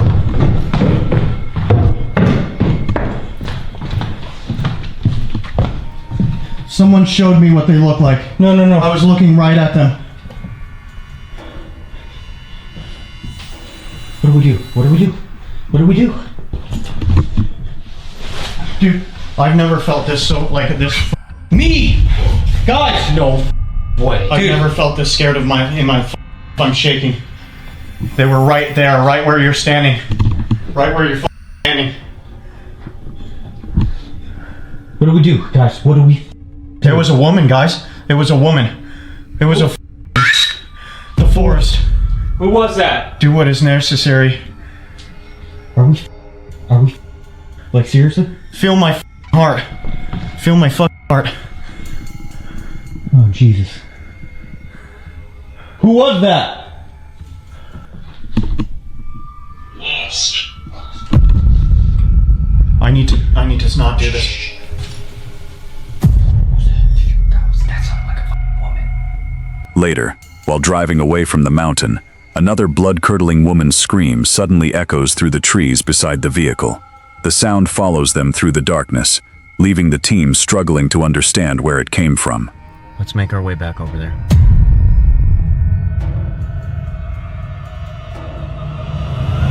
God, your mirror squeezed perfectly in that tree hole. Oh. Did you? Did what? Did you guys not hear that? Hear what? That! What is it? Someone is f***ing screaming.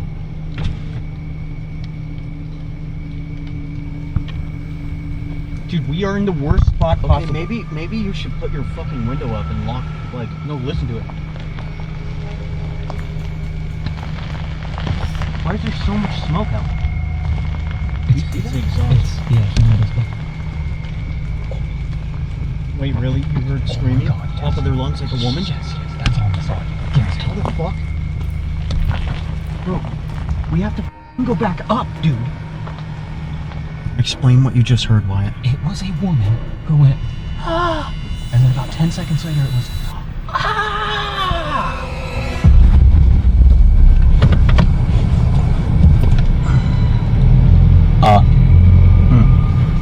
Did you... Guys, what if we're being lured by this woman? You know? What if somebody else has been trying to tell us? Correct me if I'm wrong, but this kind of story that we're, kind of getting, this kind of information, sounds like a witch. Dude. Does it not? Back at the cabin, an audio recorder left behind reveals one final message. A clear voice appears to whisper, "Get out." Heavy footsteps can also be heard moving through the empty house while the team was gone. Would you have stayed inside that cabin after hearing the final message? YouTube creator Grizzly Gaz sets up an overnight camp, surrounded by night vision cameras and audio equipment. The quiet investigation becomes unsettling when sounds and a strange light appear during the night. The camper recalls a previous night when a high-pitched moan suddenly echoed through the forest.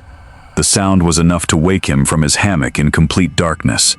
Its source was never identified. I'm back at the spot where I filmed the Lady in White video. Now, if you don't remember, this is what happened here.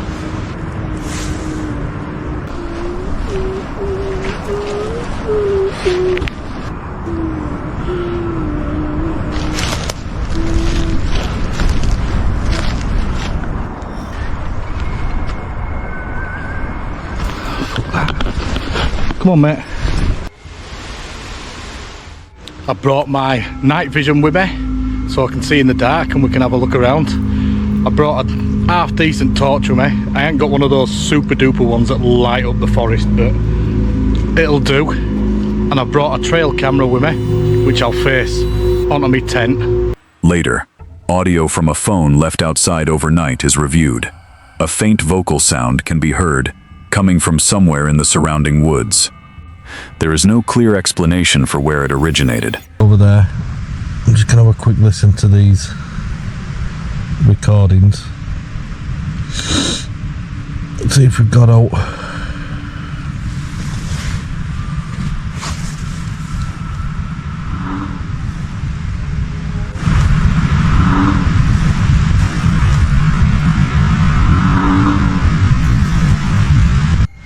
Don't know what that was.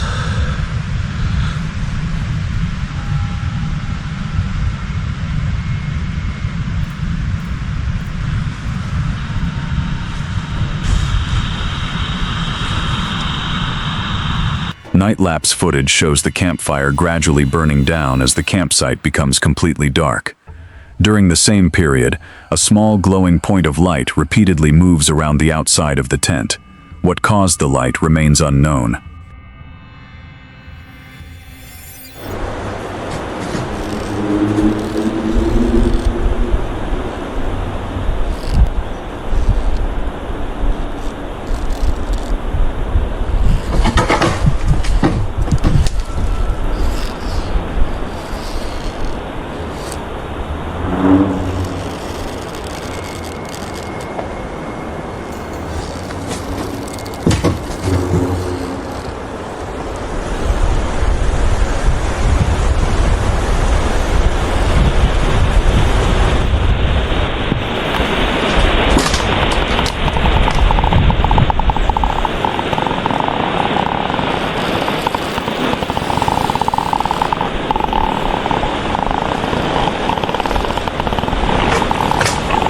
Would you have stayed overnight after seeing that light moving around the tent? Inside an abandoned English farmhouse left empty for more than 30 years, YouTube creator Ghost Theory investigates a place surrounded by stories of strange footsteps, slamming doors, and unexplained activity. As the night goes on, the deteriorating building begins producing sounds and movements that are difficult to explain. While heading toward an upstairs room, the investigators suddenly hear heavy footsteps racing down the wooden staircase.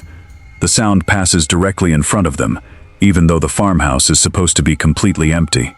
Neither investigator can see anyone on the stairs.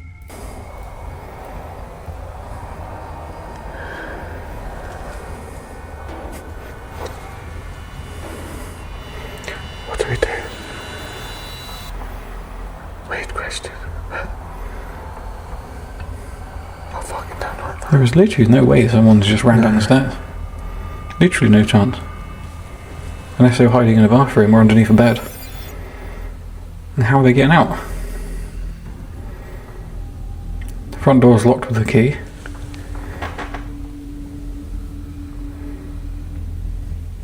Well, obviously go out where you came in, but we need to look before anything else. Look to lights. Fuck's sake. Lights or what? Yeah, I suppose so. Later, a massive bang suddenly shakes the quiet hallway. The impact sounds like a heavy wooden door being violently struck somewhere downstairs. The explorers stop to listen, but no one is found.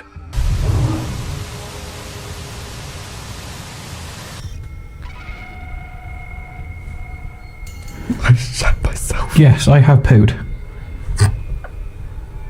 Was that the front door? I don't know. It sounded like someone just tried to kick the fucking door in. Yeah. Holy shit, that was big.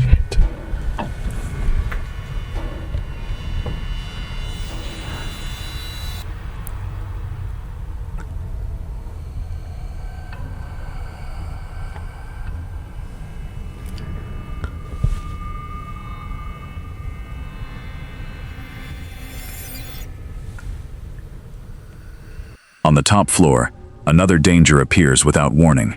A section of the deteriorating ceiling suddenly collapses, sending debris falling directly in front of the camera. The explorers quickly react as the unstable building becomes increasingly dangerous. I'm running down those stairs if fucking anything happens, I swear. Oh my god! No, fuck off! Fuck off! If that was on camera, I literally just saw that get fucking moved. No, I'm going down.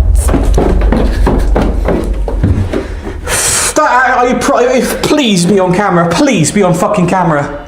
Please. Is that... What? Can you tell me what's going on? I don't know what the fuck it was. I'm just assuming... It looks... It was right... Fuck me. Hang on. Let me just speak. Shut the fuck up. I am just... Adrenaline.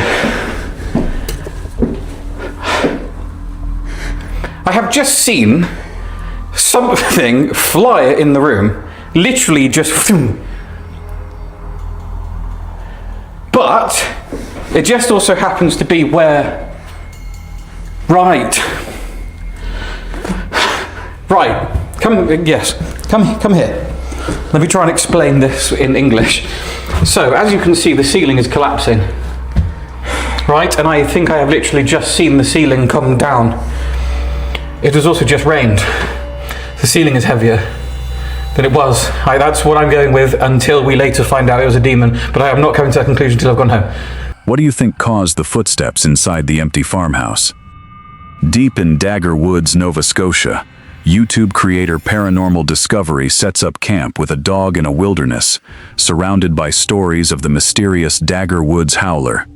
The uneasy signs begin before nightfall, and the sounds only become more intense as darkness closes in. While standing near the forest edge, a heavy knocking sound suddenly echoes through the trees. The noise sounds like wood striking wood, loud enough to catch the dog's attention. Both stop and scan the tree line, but nothing appears. What the hell is that?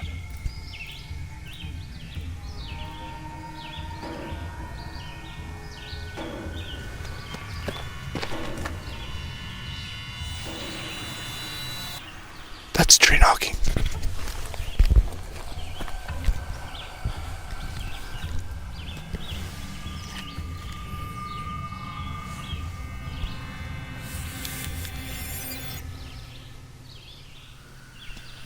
Hello? Okay, that was tree knocking. That was loud. See something, Key? Later, deep thumps and heavy rumbles begin coming from the surrounding forest. The camper stands quietly, listening as the unexplained sounds continue along the tree line. Whatever is causing them remains hidden. Whew. There we go.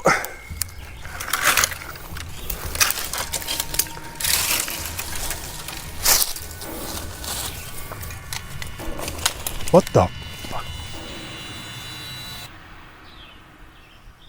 Hello? I don't know if y'all heard that.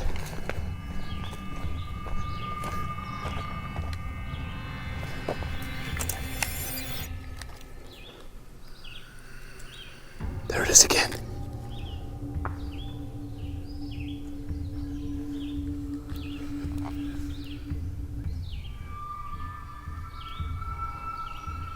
As dusk approaches, violent movement suddenly erupts near the campsite.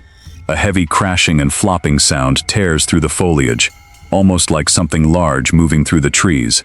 The camper immediately calls out toward the darkness.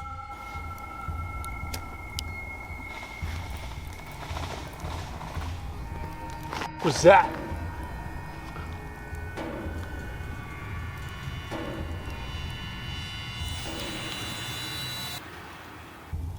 What the fuck was that?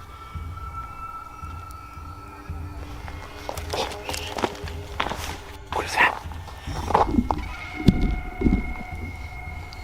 Hello?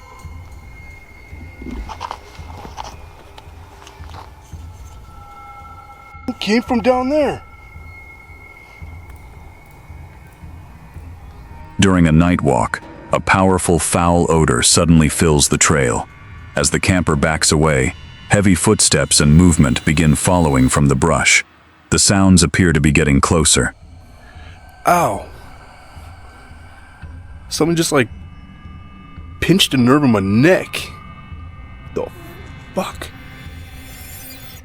Ow.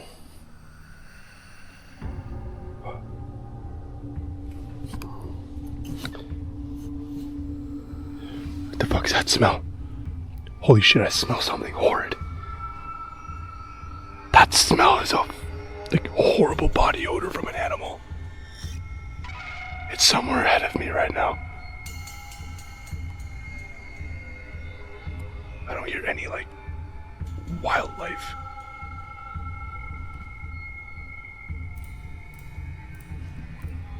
Holy shit, it's getting closer.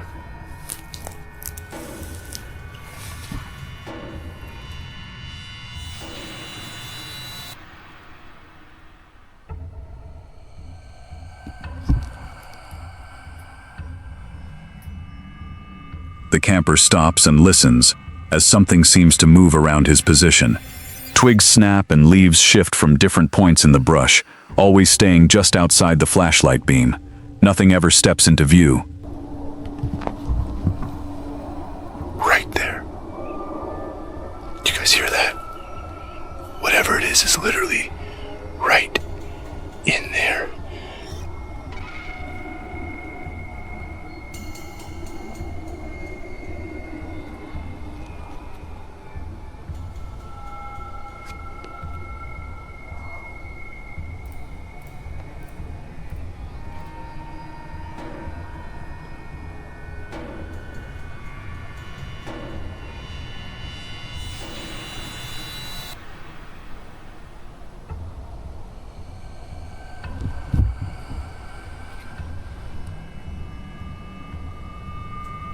After falling asleep, the camper is suddenly awakened by a piercing scream from the forest.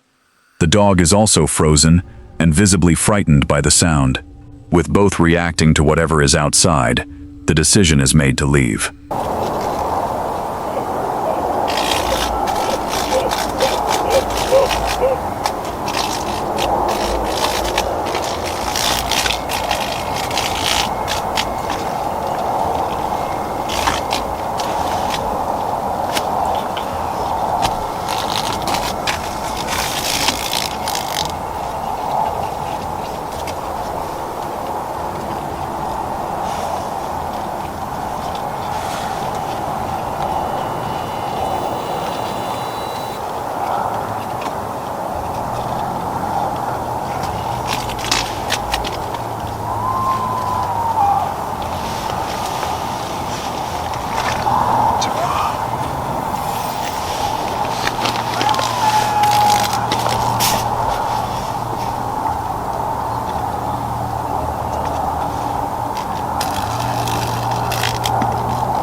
Was that in my dream?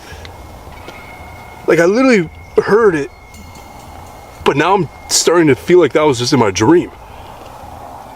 While packing the tent in complete darkness, heavy movement suddenly erupts only feet away in the brush. The camper quickly gets the dog into the vehicle and abandons the campsite. The source of the sounds is never identified. Would you have stayed after hearing that scream in the middle of the night?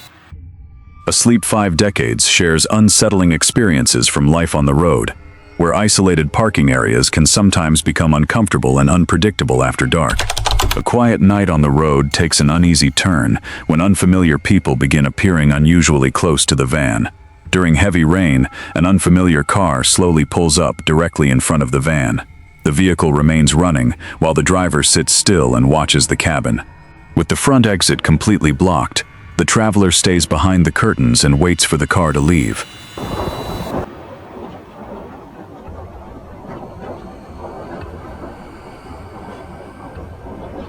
Okay, he just moved even closer so that I can't move out and so that I can't go forward.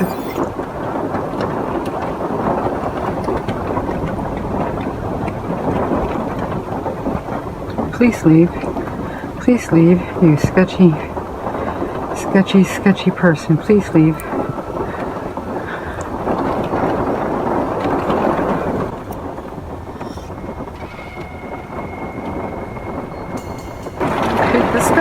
really starting to freak me out. It's been like a half an hour and he just keeps on moving his vehicle so he can see in my van here. And anyways, it's 7 o'clock, 7 p.m.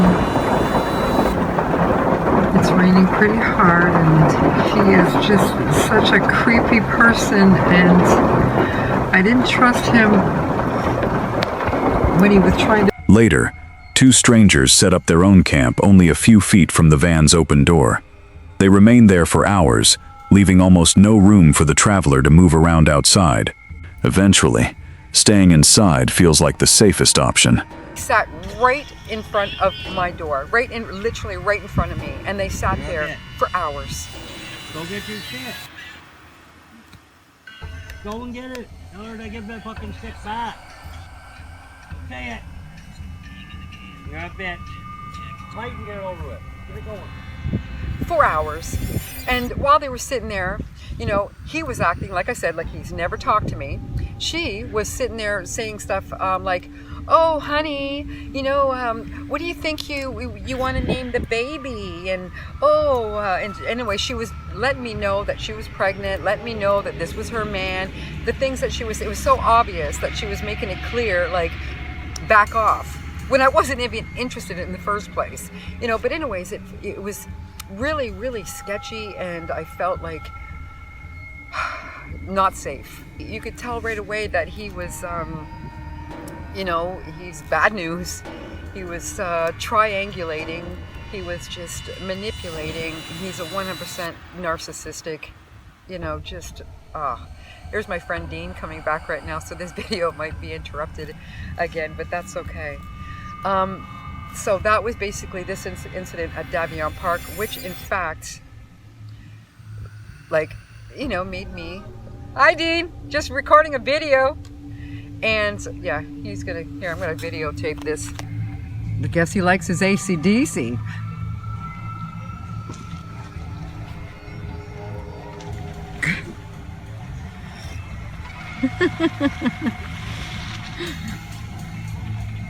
Around 1 o'clock a.m., a figure appears in an otherwise empty parking lot. A high-pitched remote control car begins circling the van, while the person stands nearby in silence. When the traveler starts filming, the device is steered away, and the figure disappears into the darkness. He's zooming it around the parking lot and around my van.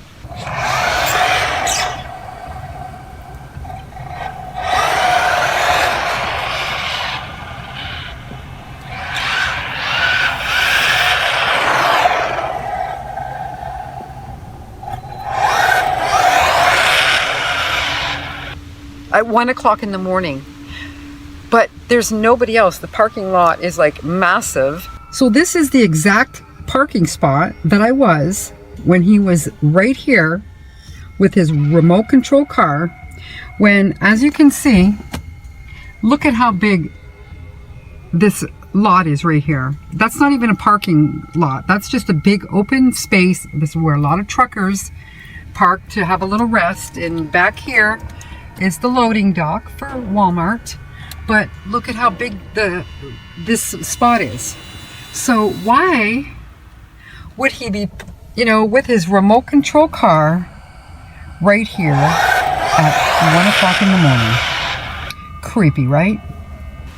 And he chooses to be right there beside me. Like, that just gave chills down my spine. But the funny thing is, as soon as he noticed, like, I think he noticed that I was filming him, as soon as he seen that or realized that, he just casually, you know, walked away and you know, steered the car, remote control car, away from the van and, you know, over towards the houses across the street there at the railroad. But anyways, it was just so creepy and so eerie. The feeling I got, it's like it was just.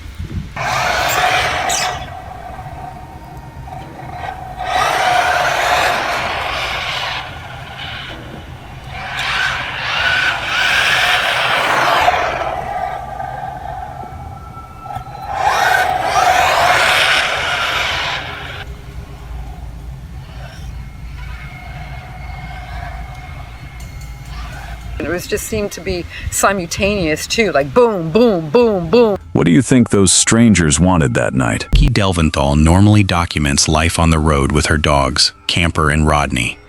For this Halloween trip, however, she trades her vehicle for an entire historic saloon that is believed to be one of Nevada's most haunted buildings. Nikki arrives at the Washoe Club in Virginia City, where she learns about the spirits that are said to occupy its 3 floors. Staff members describe shadow figures, unexplained breathing, and an aggressive presence inside the infamous Red Room. One visitor was even reportedly left with bleeding scratches across his back.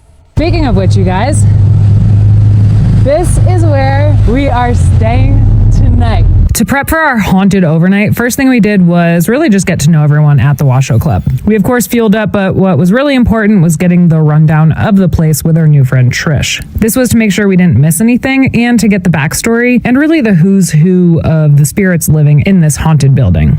As the town empties for the evening, Nikki and her friend Justin carry their sleeping equipment inside. They are not allowed to sleep on the condemned upper floors, so they set up downstairs near the room that was once used to store bodies during the winter months. Well, final verdict, the locals say it and we've experienced it. This place is so haunted that it becomes a literal ghost town at night. So on that note, we want to get all our gear and get this party started? And my sleeping stuff, you guys. I'm sleeping in here. Justin's still half and half. Can't just leave you in there. Ooh, my man. All right, let's get our ghost hunting gear. I'm not kidding. I have a few friends who are ghost hunters on YouTube, like Josh and a few others, and they recommended a ton of gear. So we've got all the goods. Their investigation begins with an EMF detector and several other paranormal devices. Almost immediately, the detector begins reacting. Moments later, another piece of equipment suddenly switches itself off without Nikki touching it, leaving her increasingly uncomfortable. Balls? Sure. Okay, you guys, so we did not come empty-handed. We have an EMF detector. One. Sick. Apparently, EMF detectors help. You kidding me already?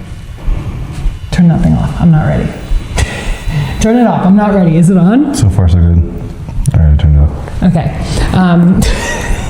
EMF detectors, basically a lot of paranormal, what do you call them, experts, say that will go off when a spirit is by. So you don't have to be near power, nothing like that. It'll just... I'm not ready for that to be on yet. Is that the noise it makes? Yeah, but it beeps a lot. A guide then shares a personal experience. While walking up the staircase, she reached for a door when something allegedly grabbed the hood of her jacket and pulled her backward onto the steps. The people nearby watched the fabric lift before she fell.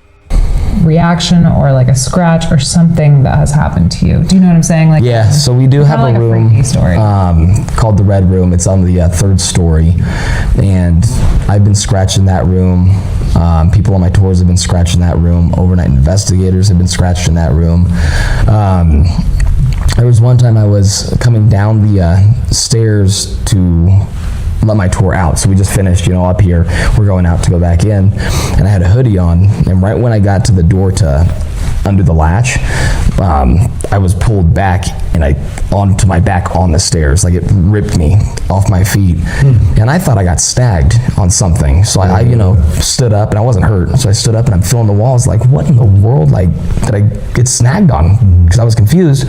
And all the people on my tour were like, no man, we watched your hood come up off of you, and we watched it rip you, and the entire tour is like, you got pulled. So I was like, welcome to my office. Stuff happens sometimes. It's cool that you gotta see something happen. Just keep carrying on. I've had a brick thrown at me in here once. That was interesting. Later, Nikki brings the dogs into the building before entering the crypt. During a deadly typhoid outbreak, 77 bodies were reportedly stored there until the frozen ground thawed enough for burial. Back in the crypt, baby. Oh wow, they really dressed it up for Halloween. This isn't usually here. This is a Halloween thing. Are you gonna sleep in here? I will. It's creepy how the water comes through here. You guys can come in. Come on. Rodney, Camper. Come on in. All right, family party in the crypt. So during the typhoid, there was bodies piled up in here, right? Yeah, so this is the room where all of the dead bodies were stored in the winter. It was 1874. They had 77 bodies in here when there was a big typhoid outbreak. Do you feel anything in this room? Creepy vibes. I think kind of sad vibes. This was also food storage, though, when there weren't bodies in here. While exploring the upper floor, Nikki and Justin notice a chair slowly moving on its own. Neither of them stays in the room long enough to investigate.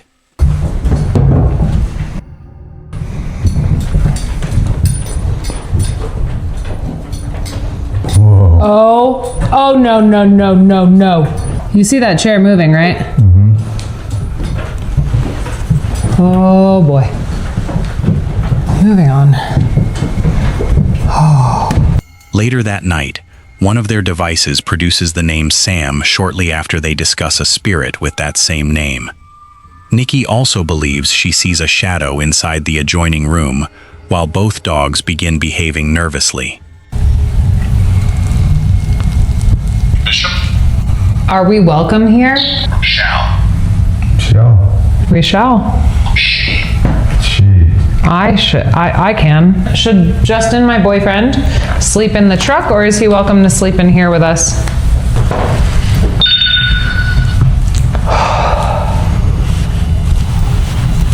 Cool. Jeez Louise. Nope. What was it? We saw a shadow. Nope, nope, nope. Noise. In that room. Why would there be a shadow in that room? Are you filming? No.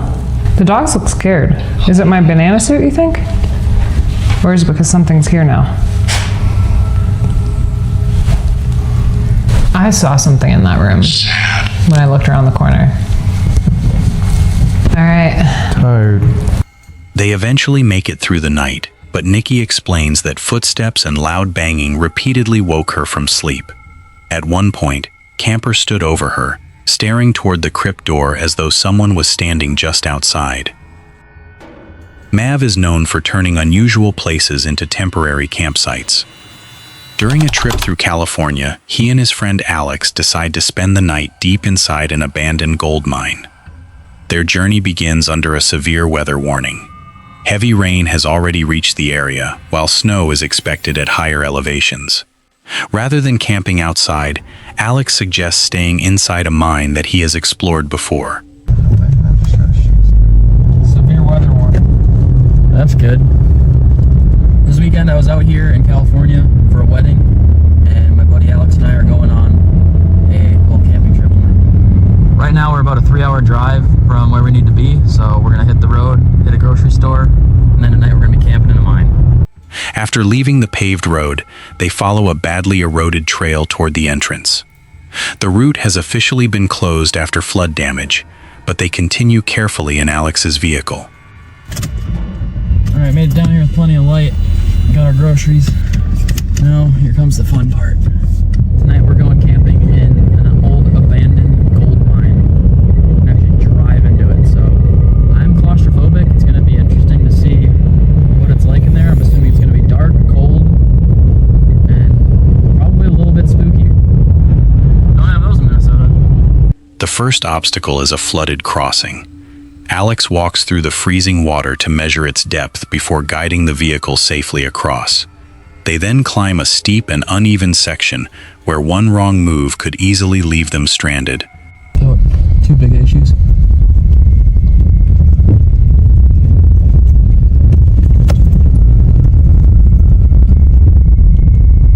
That was light work. That's something nasty. Oh no. I don't think that this is happening. You don't think? I mean, dude, we gotta see how deep it is. How you doing? I like it. Somebody's gotta. It's good as long as you drive this side. I mean, it's only up to my shins. Yeah, you want to put the shoes in the car and meet me over here? We're so cold, bro. When they finally reach the mine entrance, Mav admits that underground spaces are one of his greatest fears. The tunnel is completely dark and contains several levels connected by old ladders. As they drive deeper inside, the last traces of daylight disappear behind them. Here's the cave that we're going into. Dude, this is gnarly. Holy cow. It says mine was abandoned in the 70s. It's primarily used for gold and lead, copper. We're gonna try our hand at camping in it. We're just walking into the cave right now just to see what we're working with, make sure that we got enough clearance. It's looking good so far. This is probably like one of my biggest phobias, is being like underground. Really? Yeah. We're conquering it tonight. That's another level. You can climb up there and get on another level. That's gnarly. Eventually, they find a wide chamber with a high ceiling. An animal carcass still covered in feathers lies nearby, but the floor is flat enough to pitch Alex's rooftop tent. Fine dust drifts through the light as they begin setting up camp. Wow. Just get out of the car and immediately see this. Oh my God. That's spooky. It's still got its feathers on it and everything. Yeah, no, it's fresh.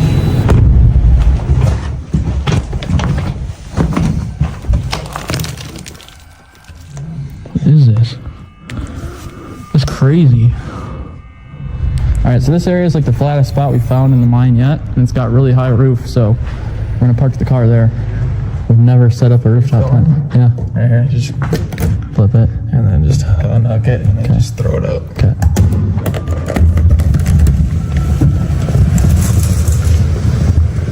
Sick. Later, Mav realizes that he forgot to bring the stove. Their only option is to build a small fire inside the mine. Although he knows it could be dangerous, the opening above them appears to carry away some of the smoke. Do you need a lighter for this? Oh, that's not gonna work. Oh, we could start a fire, cook on the fire. Could do that. I mean, what other choice we have? Other than we could cook like 2 separate servings in this, but it's gonna take forever. Well, here goes nothing.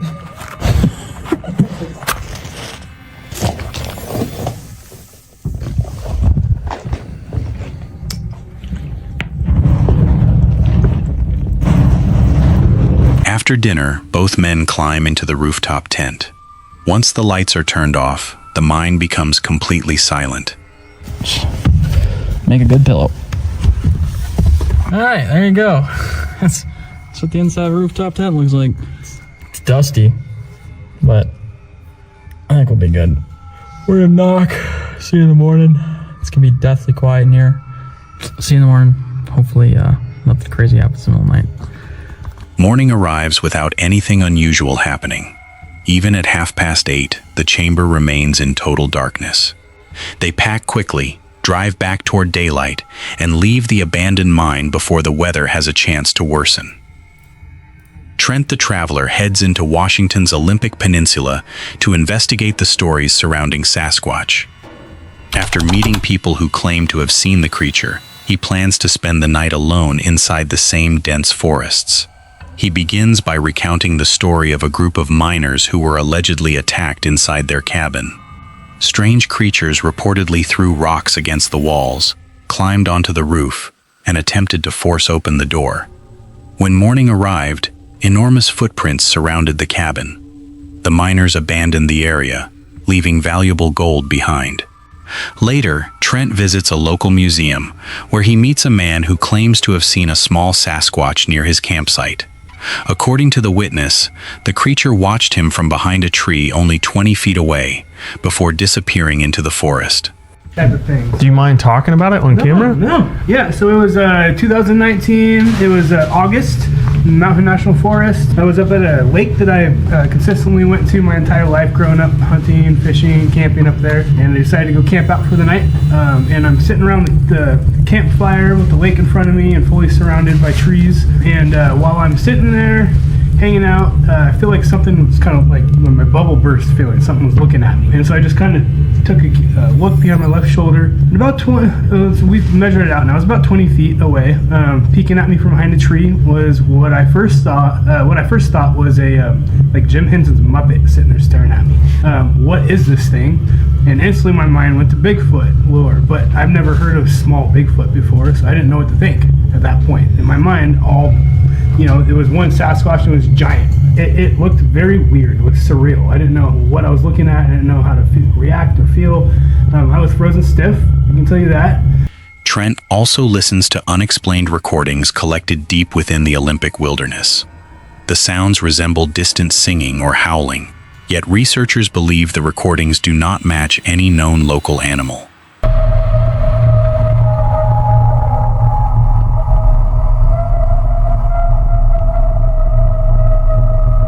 Wait, this is a sound is this something you guys have recorded? Yeah. That's a really haunting sound. And we have no wolves up here in the Olympics, so. I'm actually getting chills just hearing that. Like, that's a very, very scary noise. I can't imagine hearing that like out in the middle of the woods when you're alone. It'll raise the hair on your arms.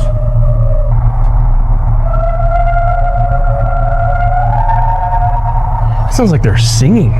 The backstory with these particular recordings here, and I use these for presentations, they were all recorded of February of 2020, from March through April. We placed recorders in this area because of a brand new nest we had come across. We came across something building a nest. We put the audio out there, and these are just some of the captures we got from that general area. Another investigator then describes an even closer encounter. What solidified for me the existence of Sasquatch was an encounter I had in Mount Hood National Forest in Oregon back in August of 2011. A couple buddies and I were on a remote backpacking trip, high mountain lakes, fishing, and we had a 2-night experience where we had something around 2 o'clock in the morning. I heard this, dead silent outside. I heard this, and it was very repetitious, and it was getting closer from a distance. And then I heard something moving around our camp, and one of my buddies was awake, and he said, "Did you hear that? Did you hear that?" I said, "Yeah." And he said, "What do you think it is?" And I had no idea. I said, "Well, it could be elk, with antlers making that noise and then stomping around. It could be deer, could be a raccoon." And I was trying to come up with everything. But we hear something moving around our camp, but it sounds more adamant, just moving, stomping around. And I'm hearing something to my right in my tent. My buddy Mitch is hearing something to the left of him. And then you hear 5 of the most powerful percussives, or we call power knocks, so loud and so violently, 5 times, bam, bam, bam, 5 times. It echoed in this valley. And then after those 5 knocks, something from the tree, we're in a Doug fir forest, old growth, and you hear something coming through the branches from a distance. And you hear something hitting the trees, and it's thud right next to my buddy's tent. And he whispers, said, "You know what that was, right?" I said, "Yeah, something just threw a rock." I unzipped my tent to look outside, see if I could see anything. I was praying to God I wouldn't. From behind a tree, I see this. Oh gosh. Something swaying back and forth. So I got a good glimpse of fingers, dark hair, I think in black. I got an arm and a shoulder, and every once in a while when it would pop out, I'd see the head. Later, Trent drives down an isolated forest road and chooses a campsite surrounded by dense rainforest. Visibility extends less than 100 feet into the trees. With nobody else nearby, he hopes the isolation might finally produce an experience of his own. I drove for probably an hour or so, and I found this old forest road that kind of dead ends right here. And it seems like a pretty perfect spot to call camp for the night. We got a nice fire pit right here that someone made, and we are surrounded by this spooky looking rainforest. There's not a lot of light that penetrates through these dense forests, so you can't really see past 100 feet into the forest wall here. And while it's definitely really pretty, it's also really spooky. Darkness falls quickly. Trent remains close to the campfire because entering the trees immediately gives him chills. Even his dog, Millie, is brought safely inside the van before the forest becomes completely dark. Well, the sun has officially set, and it set quick. Like within a couple minutes, like it got dark. It's crazy how quickly it changes from day to night here. And this fire is struggling a little bit to catch. I have a little starter log in there, and that can only do so much on these big, thick logs. I would love to gather some smaller pieces of wood to help it out, but... And if you're wondering where Millie is at... Hi, Mills. Hey, girl. I'm missing you out there. As you guys know, as soon as the sun sets, Millie puts herself to bed, which I love because one, I don't have to keep up with her in the darkness, and two, having her wander around in the forest at night is a terrible idea. After several quiet hours, Trent goes to sleep. Morning arrives beneath a blanket of heavy fog. Nothing disturbed the camp during the night. Although he hoped to hear distant howls or movement through the trees, the forest remained strangely silent until sunrise.